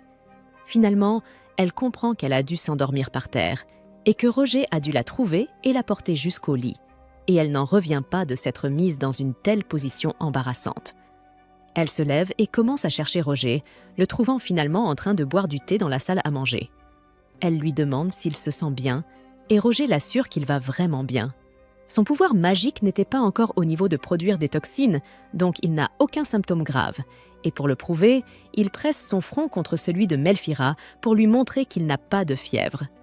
Melphira est soulagée que Roger n'ait pas de fièvre, mais elle s'inquiète du fait que son corps soit glacé. Elle explique qu'il s'est mouillé en essayant d'attraper le poisson monstre dont il avait parlé la nuit précédente, ce qui est logique, Mais Melphira se sent mal que Roger ait dû sortir au milieu d'une nuit froide à cause de sa demande. Il lui demande si elle veut voir le poisson qu'il a attrapé et elle accepte, mais pour l'instant, elle dit qu'elle est plus préoccupée par le fait de réchauffer Roger. Roger la serre contre lui et dit que rester ainsi le tiendra au chaud, et son visage devient rouge de gêne au début. Mais en réalité, elle aime être proche de Roger. Melphira demande à Roger s'il a déjà tué le poisson, mais il lui répond que non, qu'il doit encore être en train de nager dans le filet en métal qu'il a installé en bas, près de la rivière. Melphira est ravie d'apprendre cela, et comme l'aube approche, elle dit qu'elle aimerait commencer à préparer le zanas tout de suite. Roger trouve l'idée excellente et propose de venir avec elle, mais Melphira s'y oppose, gênée à l'idée que Roger n'ait pas dormi de la nuit à cause de la pêche. Il lui assure qu'il va très bien, mais ajoute que si elle veut vraiment lui faire plaisir, il aimerait bien recevoir un petit câlin. Melphira rougit et répond qu'elle n'a pas encore pris de bain et qu'elle est sale, mais Roger lui dit que ça ne le dérange pas. Après tout le travail qu'il a fourni pour attraper le poisson, il doit sûrement être plus sale qu'elle. Melphira détourne le regard, gênée, et Roger en profite pour la serrer doucement dans ses bras par derrière, ce qui la fait complètement perdre ses moyens. À ce moment-là, Zeth entre par hasard, et Melphira le salue maladroitement. Il lui rend son salut, mais en voyant la scène, il comprend qu'il dérange quelque chose et s'éloigne aussitôt. Un peu plus tard, une fois les autres chevaliers réveillés, Melphira leur annonce qu'elle va commencer à préparer le zanas pour le petit déjeuner. Cependant, elle aura besoin que quelqu'un aille chercher de la farine et de l'huile, car elle souhaite essayer de frire le poisson dans une pâte croustillante. Zeth se propose d'aller chercher les ingrédients, tandis que Melphira et Roger sortent pour se rendre à la rivière. Roger lui demande si elle a tout ce dont elle a besoin, et Melphira confirme joyeusement en lui montrant les cercles magiques qu'elle a dessinés sur du papier huilé. Roger est intrigué, car il se demandait comment Melphira comptait extraire la magie du poisson ici, en plein air. Elle lui explique qu'elle avait d'abord prévu de tracer un cercle magique directement près de la rivière, mais l'eau l'aurait sans doute effacé, alors elle a trouvé cette solution de rechange. Un peu plus tard, ils atteignent la rivière, et Roger demande à Melphira de reculer un peu, car le zanas reste extrêmement dangereux. Il ordonne alors aux chevaliers de remonter le filet et les avertit d'être prudents, car les poissons monstrueux sont très puissants dans l'eau, et un seul coup pourrait leur briser un os. Tandis qu'il leur donne ces instructions, Melphira ne peut s'empêcher d'admirer à quel point Roger est viril et sûr de lui dans ce genre de situation. Le zanas est bientôt tiré à la surface, et lorsque Melphira l'aperçoit enfin, elle est stupéfaite. Il est bien plus grand qu'elle ne l'imaginait. Elle en avait déjà vu des illustrations, mais en vrai, il est bien plus impressionnant. Elle veut s'en approcher pour l'observer de plus près, mais Roger l'en empêche. Même s'il aime la voir si enthousiaste, il lui rappelle que le zanas pourrait facilement lui arracher un bras si elle s'approchait trop, alors mieux vaut ne pas prendre de risques.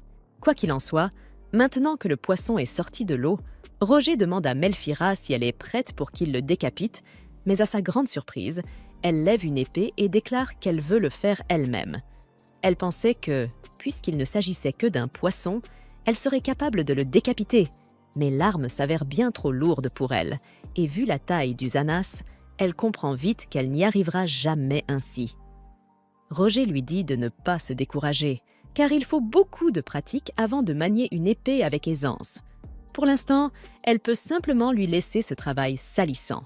Ceci dit, il n'a jamais tué de poisson auparavant. Alors il demande à Melphira s'il y a des étapes particulières à suivre. Melphira se relève et lui explique que, tout d'abord, il doit aveugler le zanas. Roger et les autres s'interrogent sur la raison, et elle leur répond qu'elle a entendu dire que les poissons cessent de bouger lorsqu'ils ne voient plus rien. Cela faciliterait grandement leur mise à mort. Elle pose donc un morceau de tissu sur les yeux du zanas, et comme prévu, il s'immobilise. Elle dit alors à Roger de passer à la deuxième étape. Elle lui indique de planter son épée juste derrière les yeux, au-dessus des branchies, afin de détruire le cerveau. Roger fait comme elle le lui a dit, enfonce son épée dans la tête du zanas, et après une brève lutte, la lueur dans ses yeux s'éteint. Ils ont réussi à le tuer.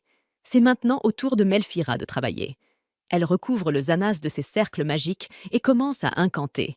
L'énergie magique contenue dans le poisson est très dense, mais il n'y a pas beaucoup de sang, donc elle n'a pas à craindre de manquer de place dans sa fiole. L'extraction se déroule sans aucun problème. Elle demande à Roger de garder la fiole remplie d'énergie magique. Maintenant que le poisson a été vidé, elle comptait demander à Roger de le décapiter. Mais elle se sent mal de toujours lui imposer ce genre de tâche. Alors elle lui demande s'il peut lui apprendre à décapiter les créatures par elle-même. Roger rit doucement, touché par son enthousiasme.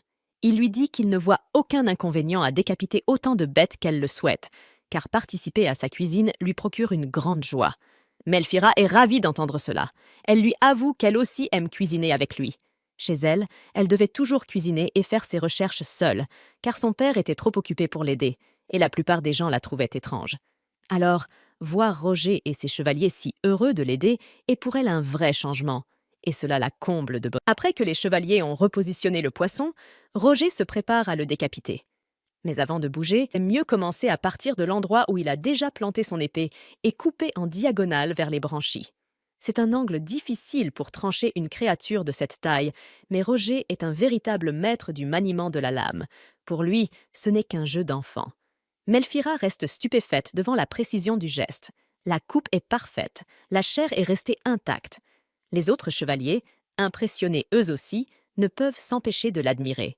Plus tard, ils rentrent à la forteresse, où Zeth vient de terminer de préparer tout le nécessaire pour cuisiner le poisson. Il s'excuse du dérangement, mais explique qu'ils devront cuisiner dehors, car la cuisine de la forteresse n'est pas assez grande. Melphira ne s'en formalise pas. Cela facilitera même le nettoyage ensuite. Elle souhaite d'abord retirer la peau et les écailles du poisson. Elle demande alors si quelqu'un a de l'expérience en la matière, et un chevalier nommé Amri lève la main, affirmant qu'il devrait pouvoir s'en charger. Melphira le remercie pour son aide, et quelques instants plus tard, Amri commence à trancher soigneusement la peau du Zanas. Cela demande un certain effort, mais le résultat est impeccable. Il réussit à détacher la peau sans laisser la moindre parcelle de chair. Maintenant que la viande est prête, il est temps de passer à la cuisson. Melphira prépare 2 chaudrons d'huile bouillante, l'un à température plus basse, l'autre plus élevée. Elle compte frire la viande en 2 étapes pour obtenir une texture parfaite. Roger, intrigué, n'a jamais entendu parler de cette méthode de cuisson. Désireux de participer, il demande à Melphira s'il peut l'aider. Elle ne s'attendait pas à ce qu'il s'intéresse au processus culinaire, mais puisqu'il insiste, elle lui confie la surveillance du chaudron le plus chaud, en le priant toutefois de faire très attention à ne pas se brûler. Pendant ce temps, elle prépare la pâte à frire. Une recette simple. Normalement, elle y ajouterait des œufs, mais comme ils n'en ont pas, elle mélange simplement de l'eau, de la farine et des épices. Ensuite, il trempe les morceaux de chair de Zanas dans la pâte avant de les plonger dans le chaudron d'huile tiède. Le poisson y frit jusqu'à devenir d'un beau doré, puis il est retiré à l'aide d'une louche en bois perforé. Enfin, pour une texture croustillante à l'extérieur et tendre à l'intérieur, il plonge les morceaux dans le second chaudron d'huile plus chaude. Lorsque la première fournée est prête, Melphira en sert un peu à Roger, tandis que les autres chevaliers, suivant ses instructions, s'affairent à cuire le reste du poisson. Roger voulut aussi préparer une fournée, désireux de participer lui-même à la cuisson. Cependant, il s'y prit un peu maladroitement et le poisson qu'il fit frire finit par brûler. Melphira lui dit de ne pas s'en faire. Très peu de gens réussissent du premier coup, et même si sa version est un peu trop sèche, elle reste tout à fait comestible. Pour lui montrer que ce n'est vraiment pas grave, elle lui demande de lui faire goûter un de ses morceaux. Roger hésite d'abord, ne voulant pas lui faire manger un plat aussi raté, mais Melphira insiste. Elle veut le goûter justement parce que c'est lui qui l'a préparé. Et puis, ajoute-t-elle avec un petit sourire, ses mains sont encore couvertes de pâte, elle ne peut donc pas se nourrir toute seule. Melphira ouvre la bouche et demande à Roger de souffler sur le morceau avant de le lui donner, car il est encore brûlant. Roger comprend, souffle délicatement sur le poisson, puis, après s'être assuré qu'il n'est plus trop chaud, le lui tend doucement. À sa grande surprise, Melphira trouve la chair sèche mais agréable à mâcher, et le goût bien meilleur qu'elle ne l'imaginait. Roger, étonné, goûte à son tour, et découvre qu'il aime beaucoup lui aussi. Ils essayent ensuite la version moelleuse, et Melphira adore la texture tendre et légère. Mais puisqu'elle apprécie autant la version sèche que la version moelleuse, elle ne sait pas laquelle choisir. Roger propose alors de faire les deux. Après tout, les chevaliers auront sûrement des préférences différentes. Ainsi, ils préparent une grande quantité des 2 types de friture. Comme prévu, Plusieurs chevaliers raffolent de la version sèche de Roger, et Melfira remarque que, puisqu'elle contient moins d'humidité, elle pourrait même servir de ration de voyage pendant leur mission. Elle n'y avait jamais pensé auparavant et remercie Roger de lui avoir ouvert les yeux, mais lui ne voit pas pourquoi il mériterait des félicitations, car tout cela n'était qu'un heureux accident. Un peu plus tard, il demande à Melfira si elle ne se sent pas fatiguée, car elle est debout depuis le matin. Elle lui répond que tout va bien, d'autant qu'elle s'amuse beaucoup à cuisiner à ses côtés. Roger est ravi de l'entendre, mais il remarque soudain que plusieurs chevaliers transportent des plats vers l'intérieur. Il leur demande pourquoi les tables ne sont pas dressées dehors. Melfira lui explique qu'elle a demandé aux cuisiniers de préparer du pain et des légumes pour accompagner le poisson, et qu'ils ont tout installé dans la grande salle. Puis elle dit à Roger d'y aller, car les autres chevaliers attendent son arrivée pour commencer à manger. Roger comprend, mais demande pourquoi Melfira ne vient pas avec lui. Elle répond qu'elle les rejoindra dès qu'elle aura terminé de se débarrasser de l'huile usée. Il n'est pas très convaincu et tarde à partir, mais Mullen finit par le tirer par le bras. Une fois qu'ils sont partis, Melfira se met à éteindre le feu et à nettoyer les restes du... Melfira se sentit un peu coupable d'avoir fait autant travailler Roger. Même s'il disait être heureux de l'aider, elle savait qu'il avait besoin de se reposer et ne voulait pas non plus lui imposer le nettoyage. À ce moment-là, Zeth et Amri arrivèrent et lui proposèrent de lui prêter main forte pour terminer le rangement plus vite, afin qu'ils puissent ensuite savourer tous ensemble le délicieux repas qui les attendait.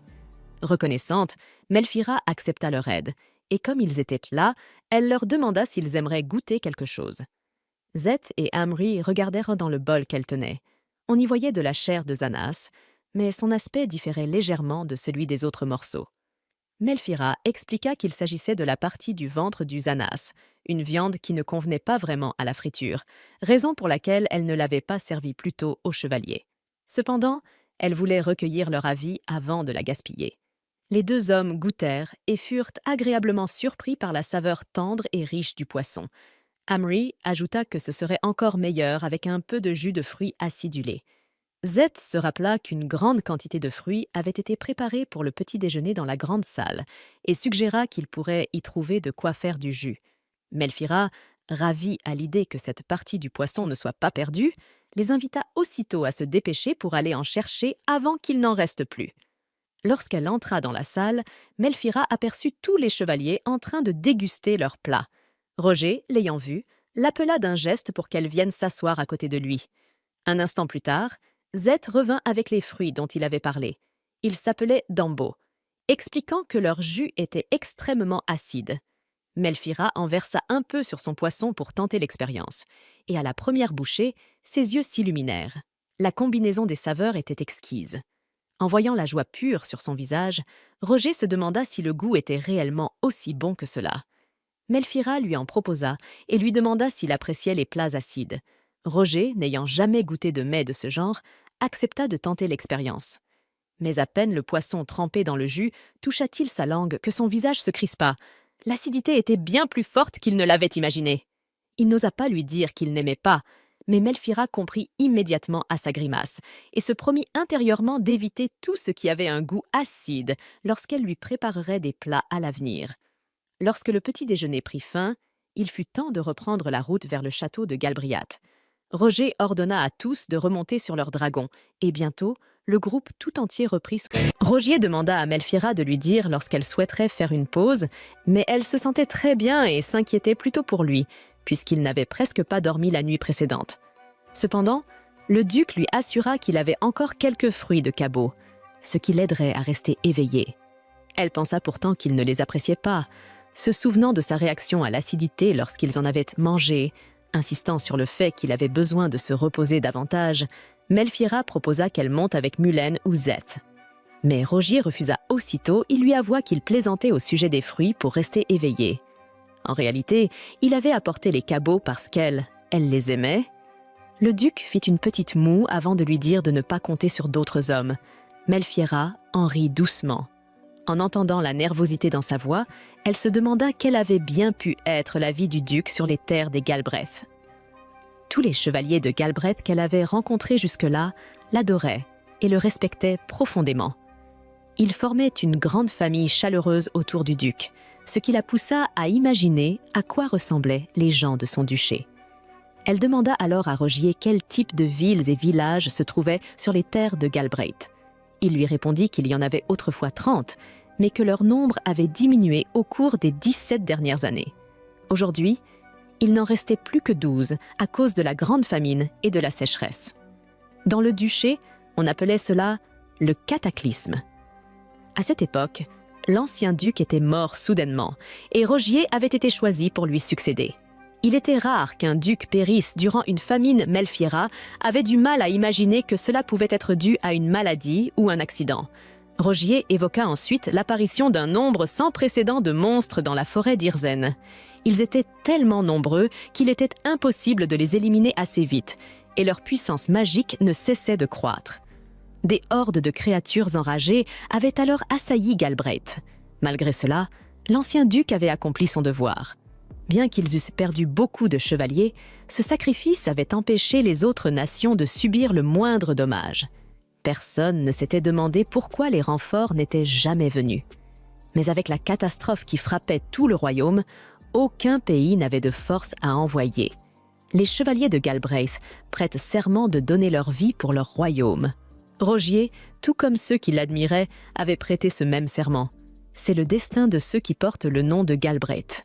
Ils risquent leur vie pour combattre les monstres et protéger le royaume de Lingdus, afin d'empêcher qu'un second cataclysme ne survienne. Melfiera commença à comprendre que Rogier avait toujours été prêt à mourir, qu'il avait accepté ce destin désespéré. Mais elle refusait d'y céder. Sa mère était morte de la même façon, comme si elle s'était résignée. Melfiera ne pouvait pas accepter cela. C'était pour cette raison qu'elle poursuivait ses recherches, pour qu'aucune autre personne ne souffre ainsi.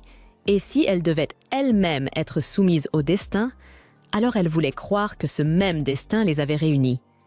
Le duc prit sa main et déposa un léger baiser sur son front. En s'excusant, il lui assura qu'il ne méprisait pas sa propre vie. Pensant que son geste ne pouvait pas réellement être un serment puisqu'elle n'était pas chevalière, Melfiera prit la main du duc, la porta à ses lèvres et lui affirma que le cercle magique sur lequel elle travaillait lui serait assurément utile. Elle lui promit de tout faire pour protéger lui et ses chevaliers du moindre danger et demanda à Rogier de songer à vivre sa vie à ses côtés. Rogier resta pétrifié par ces mots. Pour autant, cela ne signifiait pas qu'il l'exposerait au danger. Ils voulaient tous deux se protéger mutuellement. Les méthodes de Melfiera étaient différentes des siennes, mais son intention restait la même. Elle voulait le protéger, lui et les autres. Son regard était sincère, brûlant de détermination. Troublée, elle lui demanda de ne pas dire que c'était impossible, et ces mots emplirent Rogier de bonheur. Mais il ne savait comment répondre. Il ne voulait pas la peiner, mais avait toujours pensé qu'il ne s'agissait que d'une question de temps. Il décida alors de lui raconter une vieille histoire. Melfiera, quel qu'en soit le contenu, voulait entendre parler de lui. Et lui, de son côté, brûlait de savoir ce qu'elle pensait réellement de lui, bien qu'il ne soit encore que fiancé. Il ressentait un profond désir de ne pas la décevoir. En lui, la volonté de cacher ses faiblesses et celle de tout lui révéler se livrait une bataille silencieuse, mais le passé ne pouvait plus être changé. Le duc lui révéla alors qu'il était né second fils de l'ancien roi de Langdus. Il était donc un prince quand il était enfant. Son frère aîné, Maxime, possédait la même chevelure dorée et les mêmes yeux violets profonds que le roi Maximus. Le 7e souverain était réputé pour sa sagesse, ce qui lui avait valu le surnom de « la seconde venue du sage ». Pendant ce temps, la vision particulière de Rogier, qui lui permettait de stocker la magie dans ses yeux, avait fait grand bruit. Il vantait les mérites de son frère, si brillant et si rapide à apprendre, alors que lui-même perdait sans cesse le contrôle de ses pouvoirs et détruisait le château. Un jour, après un nouvel incident où il avait perdu la maîtrise de sa magie, Rogier fut pris d'une forte fièvre. Melfiera fut soulagée qu'il ait survécu, car perdre le contrôle de son pouvoir pouvait être fatal. Rogier comprit que Melfiera avait perdu sa mère de la même manière. Il se demanda alors s'il devait attendre qu'elle lui en parle elle-même. Plus tard, lorsqu'il devint assez fort pour supporter la magie qui grondait en lui, la seule place qui lui restait au château fut parmi les chevaliers. C'est alors que Chaos s'approcha de lui, lui disant que les officiers et les serviteurs le craignaient. Pourtant, il fut le premier chevalier à lui prêter allégeance. Chaos aurait pu suivre les traces de son père et devenir un garde royal. Mais il choisit plutôt de rester un compagnon fidèle, allant jusqu'à suivre le duc sur les terres de Galbraith-Rogier, demanda à Melfiera si elle souhaitait entendre la suite, en précisant que le reste de l'histoire n'était pas très joyeux. Il s'agissait des événements qui avaient eu lieu 17 ans plus tôt.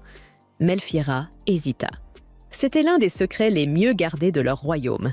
Mais Rogier estima qu'il pouvait le lui confier, puisque leur engagement avait été approuvé par le roi. Cela avait été une véritable surprise pour lui. Le duc n'avait jamais voulu se marier, jusqu'à ce qu'il rencontre Melfiera.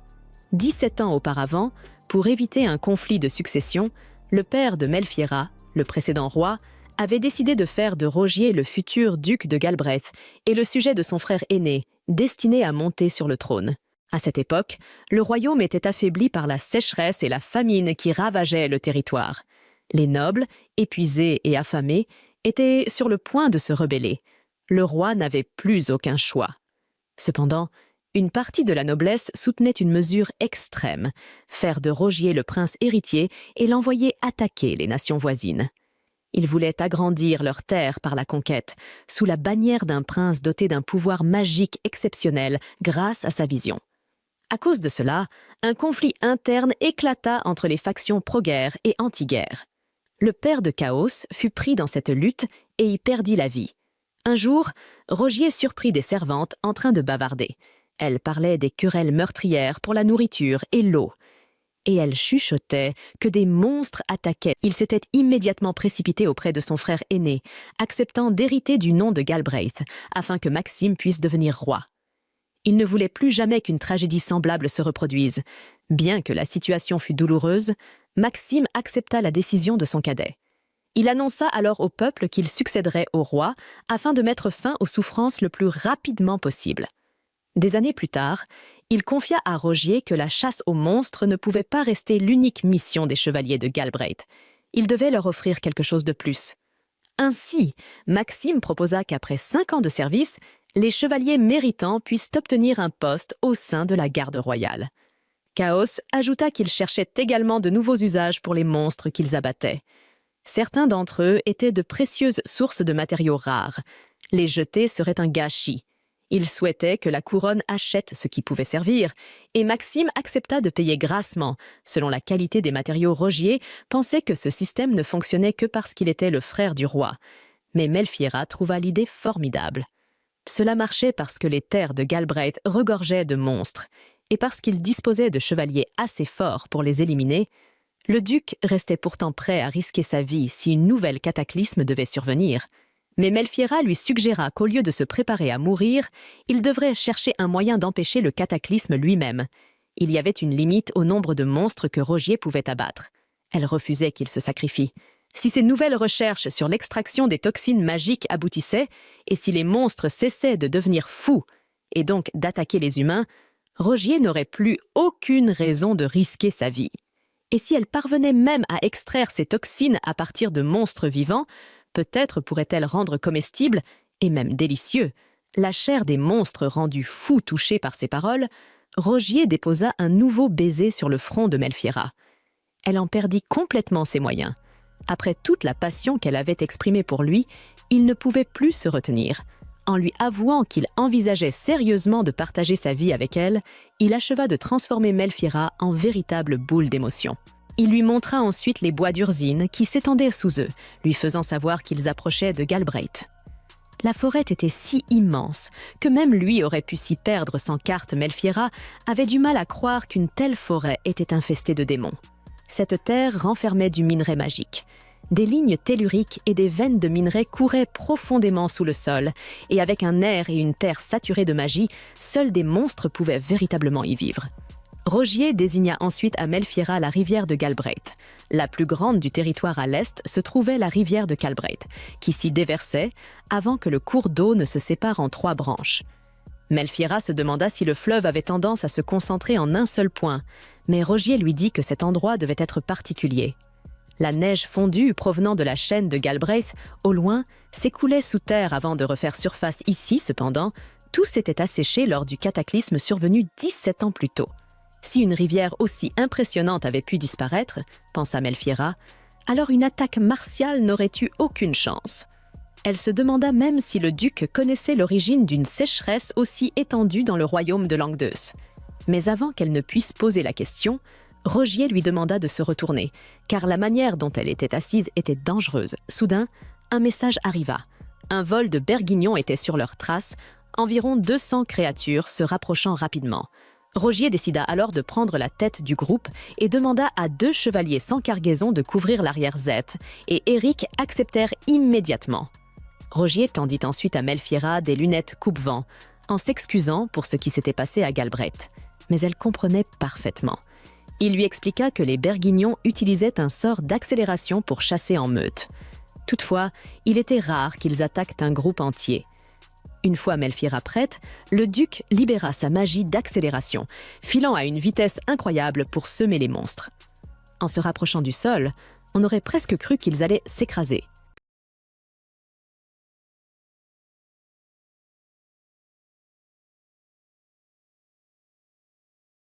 Roger finit par remonter au tout dernier instant pour éviter la collision. Mais la frayeur est telle que Melfiera manque de pousser un cri.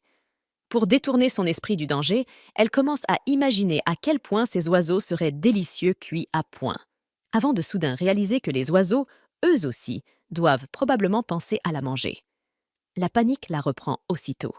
Les oiseaux continuent de les poursuivre et en temps normal, Roger aurait déjà pris du recul pour les affronter directement. Mais cette fois, il ne peut pas se permettre d'exposer Melfiera au moindre risque. Il ordonne donc aux autres chevaliers d'ouvrir le feu pour briser la formation ennemie et, dans le même temps, dit à Melfiera de bien s'accrocher, car il va accélérer davantage. Melfiera lui assure qu'il n'a pas à s'inquiéter pour elle. Mais Roger renforce encore sa magie d'accélération et ils prennent une telle vitesse que Melfiera a du mal à garder les yeux ouverts malgré ses lunettes de protection. Pendant ce temps, Mullen éprouve les pires difficultés à atteindre les oiseaux. Sa précision est affreuse à cette distance. Et lui, comme Zet, ne comprennent pas pourquoi ces créatures sont aussi obstinées aujourd'hui. Il contacte Roger pour lui proposer d'atterrir dans un fort voisin afin de lancer une contre-attaque, mais Roger rejette immédiatement l'idée. Trop dangereux. Au lieu de cela, il annonce qu'ils continueront de voler jusqu'à atteindre la ligne défensive du territoire de Galbraith. Melfiera saisit alors pourquoi Roger tient tant à fuir. C'est uniquement pour éviter de la mettre en danger. Pire encore, les dragons sont alourdis par toutes les affaires qu'elle a apportées. Elle n'est qu'un fardeau dans cette situation. C'est alors qu'elle se rappelle avoir piégé ses sacs. Ils explosent si quelqu'un tente de les forcer. Cela pourrait peut-être servir de diversion contre les oiseaux. Cependant, Roger rejette aussitôt l'idée, car il sait que les affaires de Melfiera comptent énormément pour elle, et il refuse qu'elle perde quoi que ce soit.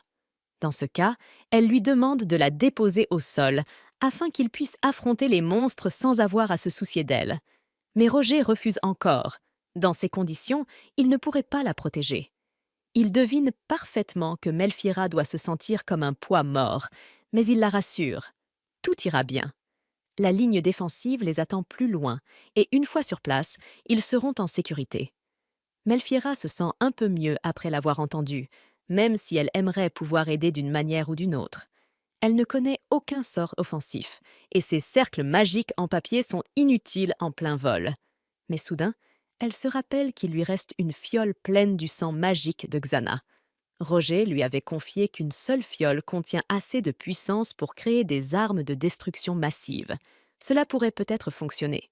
Cependant, se contenter de la lancer ne suffira jamais à neutraliser tous les oiseaux. Elle commence alors à inscrire dessus autant de cercles de magie ancienne qu'elle connaît, afin de renforcer au maximum la puissance d'attaque de la fiole. Elle la remet ensuite à Roger et lui demande d'y mettre un peu de ses fluides corporels pour l'activer. Il ne comprend absolument pas ce qu'elle veut dire. Melfiera s'explique. Grâce au sang de Xana, ils peuvent déclencher un sort capable d'anéantir les oiseaux. Mais comme Roger possède la magie la plus puissante de tout le groupe, c'est à lui d'activer le sort. Roger examine la fiole et reste bouche bée devant la quantité de sorts qu'elle a réussi à y inscrire. Explosion, éruption, feu, rafale, brasier. Il tient littéralement une mini-bombe nucléaire dans la main et cela l'amuse beaucoup. Il se coupe la paume pour y faire couler un peu de sang, puis active la fiole. Tout en le faisant, il demande à Melfiera quand elle a eu le temps d'imaginer un plan pareil. Elle répond qu'elle vient d'y penser à l'instant. ce qui le surprend. Mais Melfiera est bien plus préoccupée par la coupure qu'il vient de se faire. Elle lui dit qu'elle veut absolument le soigner dès qu'ils seront en sécurité.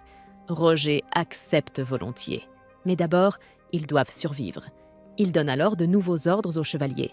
Il va se diriger vers l'arrière et eux doivent charger autant de magie d'accélération qu'ils peuvent. Au signal, ils devront tous s'envoler à pleine vitesse. Cependant, il ordonne à Mullen de rester à sa position actuelle, car il a une mission à lui confier. Lorsque Roger arrive à l'arrière de la formation, il explique à Mullen qu'il va devoir servir d'appât et foncer droit dans la nuée de monstres. Au début, Mullen croit que Roger lui demande de se sacrifier, mais ce dernier le rassure. Ce n'est pas le cas. Il sait que c'est une tâche dangereuse, mais il a besoin que Mullen attire l'attention des monstres pendant quelques instants, le temps pour lui d'utiliser la bombe fabriquée par Melfiera. Quoi qu'il arrive, Roger lui ordonne de sortir vivant de cette mission. Roger donne ensuite l'ordre à tout le monde de prendre de l'altitude, tandis que Mullen plonge droit dans la nuée. Et comme prévu, cela désorganise totalement la formation des monstres. Roger est alors prêt à utiliser la bombe. Il attend que Mullen sorte du rayon de l'explosion, puis lance la fiole sur l'un des oiseaux. Le monstre l'avale instinctivement d'un seul coup, mais cela ne suffira pas à empêcher l'explosion. Roger dit donc à Melfiera de se préparer et d'observer. Quelques secondes plus tard, une gigantesque éruption d'énergie magique éclate, dégageant une pression colossale. Roger prévient Melfiera de bien se tenir, car les sorts qu'elle a dessinés sont sur le point de s'activer. L'instant suivant, l'énergie se condense soudain en une énorme boule de flamme qui rendrait Oppenheimer fier. Melfiera n'avait absolument aucune idée que l'explosion serait aussi démesurée, et les chevaliers reconnaissent tous que c'était un peu excessif. Mais cela a réglé leur problème de monstre. Mullen, de son côté, parvient à s'en sortir indemne, même si Melfiera est un peu déçue de voir toute cette viande de monstre réduite en cendres. Elle est surtout horrifiée en réalisant ce qu'elle vient de créer, elle qui n'avait toujours pensé qu'à savourer de la bonne viande, sans jamais considérer à quel point l'extrait de magie pure pouvait être destructeur. Il semble que Roger n'exagérait pas lorsqu'il disait que cette invention pourrait détruire des nations. Melfiera, légèrement inquiète, lui demande alors s'il pense que ses recherches sont trop dangereuses. Roger voit bien que Melfiera est réellement bouleversée, alors il lui dit qu'il n'autorisera personne à la réprimander ici. Elle peut donc se consacrer pleinement à son art. Quant à savoir si c'est trop dangereux, il lui rappelle que l'énergie extraite n'est pas destinée uniquement à fabriquer des armes. Elle peut servir de combustible pour cuisiner et bien d'autres choses encore. Il est certain qu'elle pourrait être bénéfique à la société. D'ailleurs, il pourrait commencer à la tester immédiatement dans la région de Galbriat. Il est persuadé que les habitants seraient ravis d'avoir une alternative au bois pour allumer leur feu. Et cela apporterait aussi une source de chaleur et de lumière stable pendant les mois d'hiver les plus rudes. En entendant cela, Melfiera se sent beaucoup mieux. Son invention pourrait donc améliorer la vie des gens au lieu de la menacer. Chez elle, personne ne s'était vraiment intéressé à ses recherches, et elle n'avait jamais envisagé l'impact qu'elle pourrait avoir sur le monde autour d'elle. C'est d'autant plus une raison pour elle d'être reconnaissante envers Roger. Non seulement il a montré un véritable intérêt pour son travail, mais il lui ouvre aussi une voie à suivre. Elle ne pourrait pas être plus heureuse. Roger lui dit qu'il est également reconnaissant envers elle, car sans son ingéniosité, il n'aurait jamais pu vaincre ces monstres.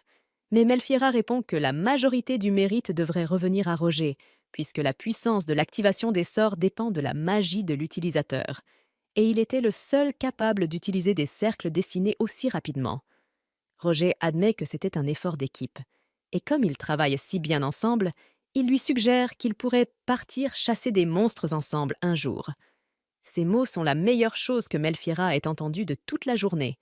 Déjà, elle s'imagine toutes les aventures qu'elle pourrait partager avec Roger, et elle lui demande s'il est vraiment sérieux. Il lui répond qu'il ne plaisante pas, et elle commence à jubiler. Mais soudain, Chaos arrive en trombe à une vitesse affolante. Il avait entendu une énorme explosion venant de leur direction et a cru que Roger était en danger. Roger lui dit qu'il arrive un peu tard, car lui et Melfiera ont déjà réglé le problème. Chaos est soulagé d'apprendre qu'ils vont bien, mais une fois qu'il réalise que Roger est responsable de l'explosion, il commence à lui hurler dessus pour avoir utilisé une attaque aussi dangereusement destructrice ici. Melfiera, gênée, lève timidement la main. prête à expliquer qu'elle est techniquement responsable de l'explosion. Mais avant qu'elle ne puisse dire quoi que ce soit, les autres soldats arrivés avec Chaos apparaissent. Et tous les soldats sont impatients de rencontrer pour la première fois celle qu'ils appellent déjà l'épouse de Roger. Ils se mettent aussitôt à couvrir Melfiera de compliments, affirmant qu'elle est ravissante. Mais Melfiera devient cramoisie. C'est bien la première fois qu'autant de gens sont gentils avec elle en même temps. Ils arrivent finalement au cœur du territoire de Galbraith, Midlake, et c'est dans le château situé en son centre que réside Roger. Melfiera trouve étrange que le château de Roger ressemble autant à une forteresse. Roger lui explique alors qu'avant que la ville ne soit construite, cet endroit était réellement une forteresse destinée à repousser les attaques de monstres. Certaines personnes l'appellent encore aujourd'hui la cité-forteresse. Dans ce cas, demande Melfiera, cela veut-il dire que les monstres de la forêt peuvent venir jusqu'ici? Roger admet que, de temps en temps, un monstre ou deux s'aventure près de la ville. Mais ce n'est rien comparé à ce que c'était autrefois, et la vie ici est relativement paisible désormais. Melfiera reste fascinée par les immenses remparts qui entourent la cité. Ils sont incomparables à tout ce qu'elle a connu chez elle. Roger poursuit. La forêt était autrefois beaucoup plus proche de la ville avant qu'ils ne prennent la décision de reculer la ligne de défense. Les gens se sont d'abord installés ici parce que l'ancien duc y avait établi sa base, mais la peur des monstres restait omniprésente. Et lorsque le cataclysme s'est produit, la situation est devenue encore pire. En regardant au pied des murs, Melfiera remarque des traces de terre brûlée. Elle pense immédiatement que c'est le résultat des combats menés par Roger pour protéger la ville. Mais il l'assure que la situation n'est vraiment pas si grave et qu'elle n'a pas à s'inquiéter. Quoi qu'il en soit, il est temps d'entrer dans la ville. Roger demande à Mullen d'avertir les gardes de son arrivée pour faire ouvrir la porte principale, et il demande à Chaos d'aller récupérer les bagages de Melfiera pour les apporter ensuite au château. Puis il traverse l'entrée de la cité en volant, Melfiera dans ses bras. En chemin, il lui explique qu'ils doivent passer par ce tunnel, car une barrière magique recouvre actuellement la ville afin de la protéger des monstres volants. Melfiera est stupéfaite d'apprendre cela, mais Roger précise que la barrière consomme énormément de mana.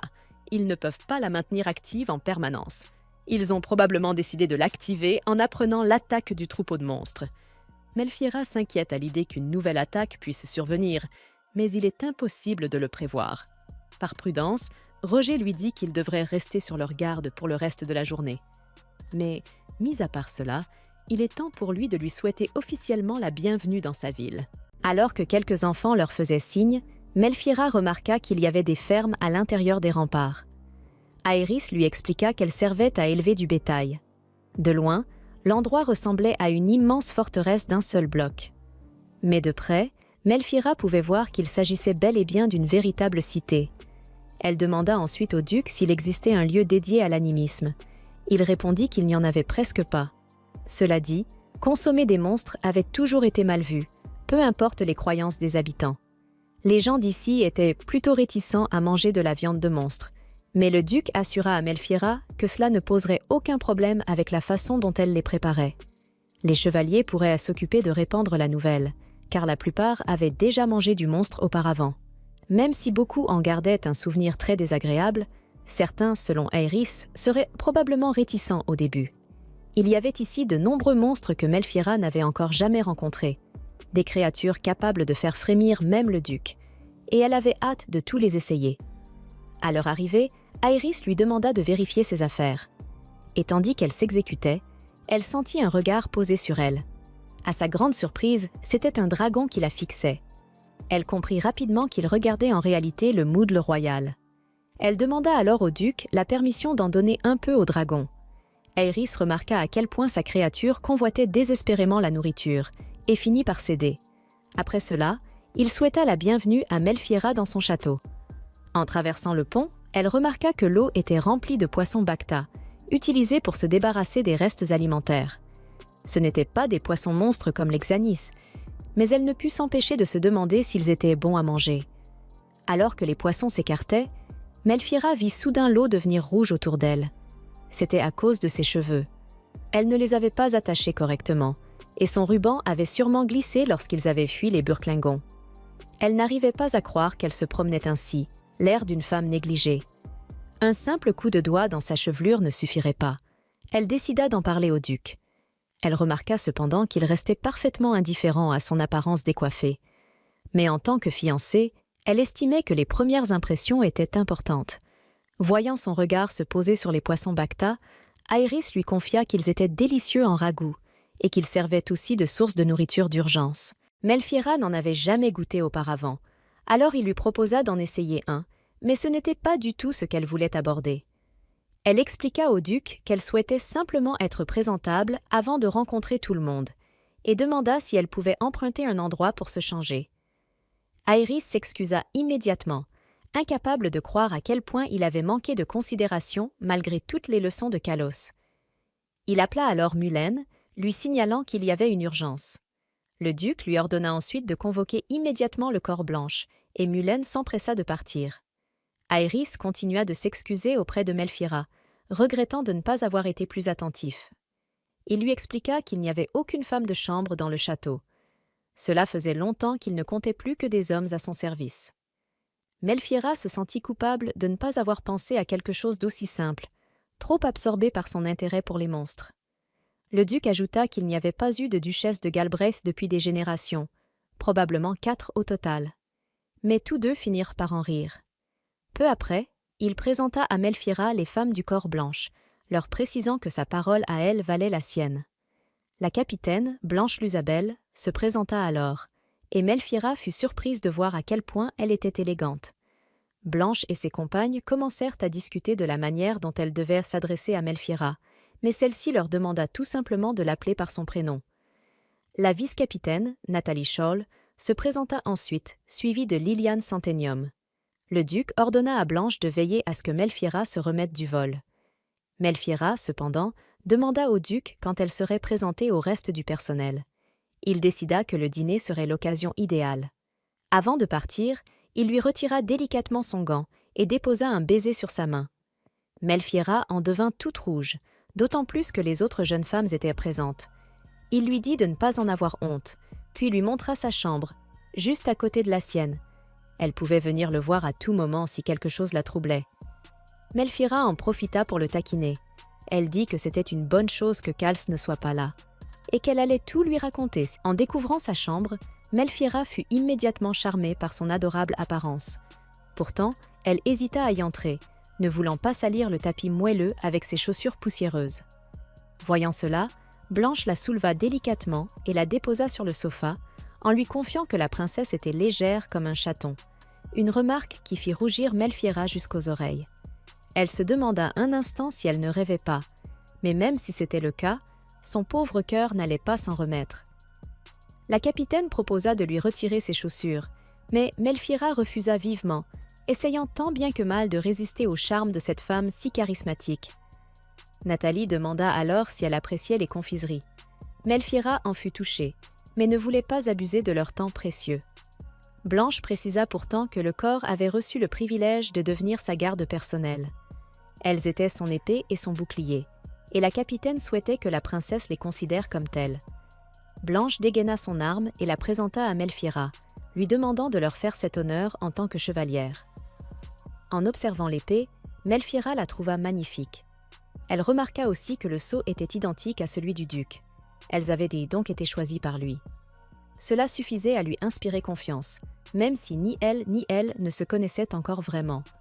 Elle rendit alors la lame à Blanche, lui expliquant que son épée représentait sa vie et qu'elle ne devait pas la confier à des inconnus.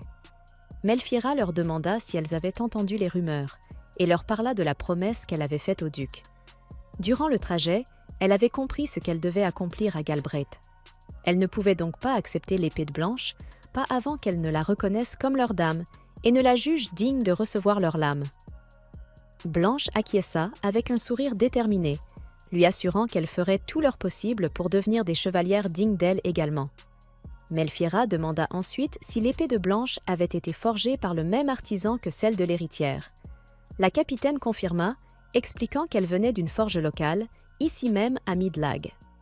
Les yeux de Melfiera brillèrent aussitôt d'enthousiasme. Elle rêvait d'en posséder une elle aussi, et demanda si Blanche pouvait l'emmener rencontrer le forgeron. Elle voulait absolument connaître son nom. Par la suite, la capitaine tenta de brosser les cheveux de Melfiera, mais ceux-ci étaient beaucoup trop frisés, et elle admit rapidement qu'elle n'était pas à la hauteur pour cette tâche. Melfiera lui demanda alors de leur donner du volume, puisque le duc les aimait ainsi. Blanche prit cette mission très au sérieux. C'était, pour elle, une opération capitale qui devait être menée. Après avoir démêlé les cheveux de Melfiera avec une huile parfumée, Blanche les rinça soigneusement avant de leur redonner du volume. Melfiera s'excusa de faire accomplir une telle tâche à une chevalière, mais la capitaine lui répondit qu'elle avait l'habitude de brosser les cheveux de sa fille lorsqu'elle était petite. Melfiera eut un choc. Blanche était donc mariée. Et la capitaine ne s'était pas arrêtée à un seul enfant, mais en avait deux, une fille et un fils. Sa fille rêvait de devenir chevalière comme sa mère. Leur père, lui, en était bouleversé, mais Melfiera trouvait les dames chevalières absolument formidables. Blanche se montrait fière d'être chevalière de Galbraith. Dans le même temps, elle savait combien il était difficile de servir ici. Elle finit par demander pourquoi Melfiera tenait tant à porter une lame. La princesse expliqua naturellement qu'elle en avait besoin pour découper les monstres qu'elle cuisinait. Sa relation avec le duc avait d'ailleurs commencé parce qu'il voulait goûter ces créatures. Elle demanda ensuite à Nathalie de chercher ses outils de travail dans ses bagages. En découvrant les couteaux, Nathalie remarqua aussitôt que les lames avaient été usées jusqu'à perdre une partie de leur taille d'origine. Lorsque Liliane demanda si Melfiera mangeait vraiment des monstres, Nathalie la gronda pour son impolitesse. Mais Melfiera comprenait leur curiosité et leur raconta comment tout avait commencé. Liliane trouva cela fascinant, se plaignant que personne ne l'avait jamais laissé goûter de la viande de monstre. Avec l'accord du duc, Melfiera pourrait lui préparer du zanus et du royal noodle. Liliane s'enthousiasma. La viande de monstre était-elle délicieuse? À cause de cela, Blanche voulut la renvoyer. Cependant, Melfiera l'arrêta et lui demanda son âge. Liliane répondit qu'elle avait 15 ans, mais qu'à Galbraith, on n'était réellement considéré adulte qu'à partir de 17 ans. Pourtant, puisque Liliane avait été adoubée, elle était reconnue comme une adulte. Melfiera voyait bien qu'elle traversait un âge difficile, mais elle comprenait parfaitement ce que Liliane vivait. Alors, elle invita non seulement Liliane, mais aussi Blanche et Nathalie à goûter de la viande de monstre avec elle. La princesse s'anima aussitôt, impatiente de savoir quel monstre elle voulait y essayer. Liliane déclara vouloir goûter le fruit d'un screamwood. Elle avait entendu Mullen dire qu'ils étaient riches, sucrés et juteux, mais qu'ils lui avaient donné ensuite de la fièvre et des maux d'estomac. Melfiera n'avait jamais vu de screamwood, mais après un tel récit, elle brûlait d'envie d'en goûter le fruit.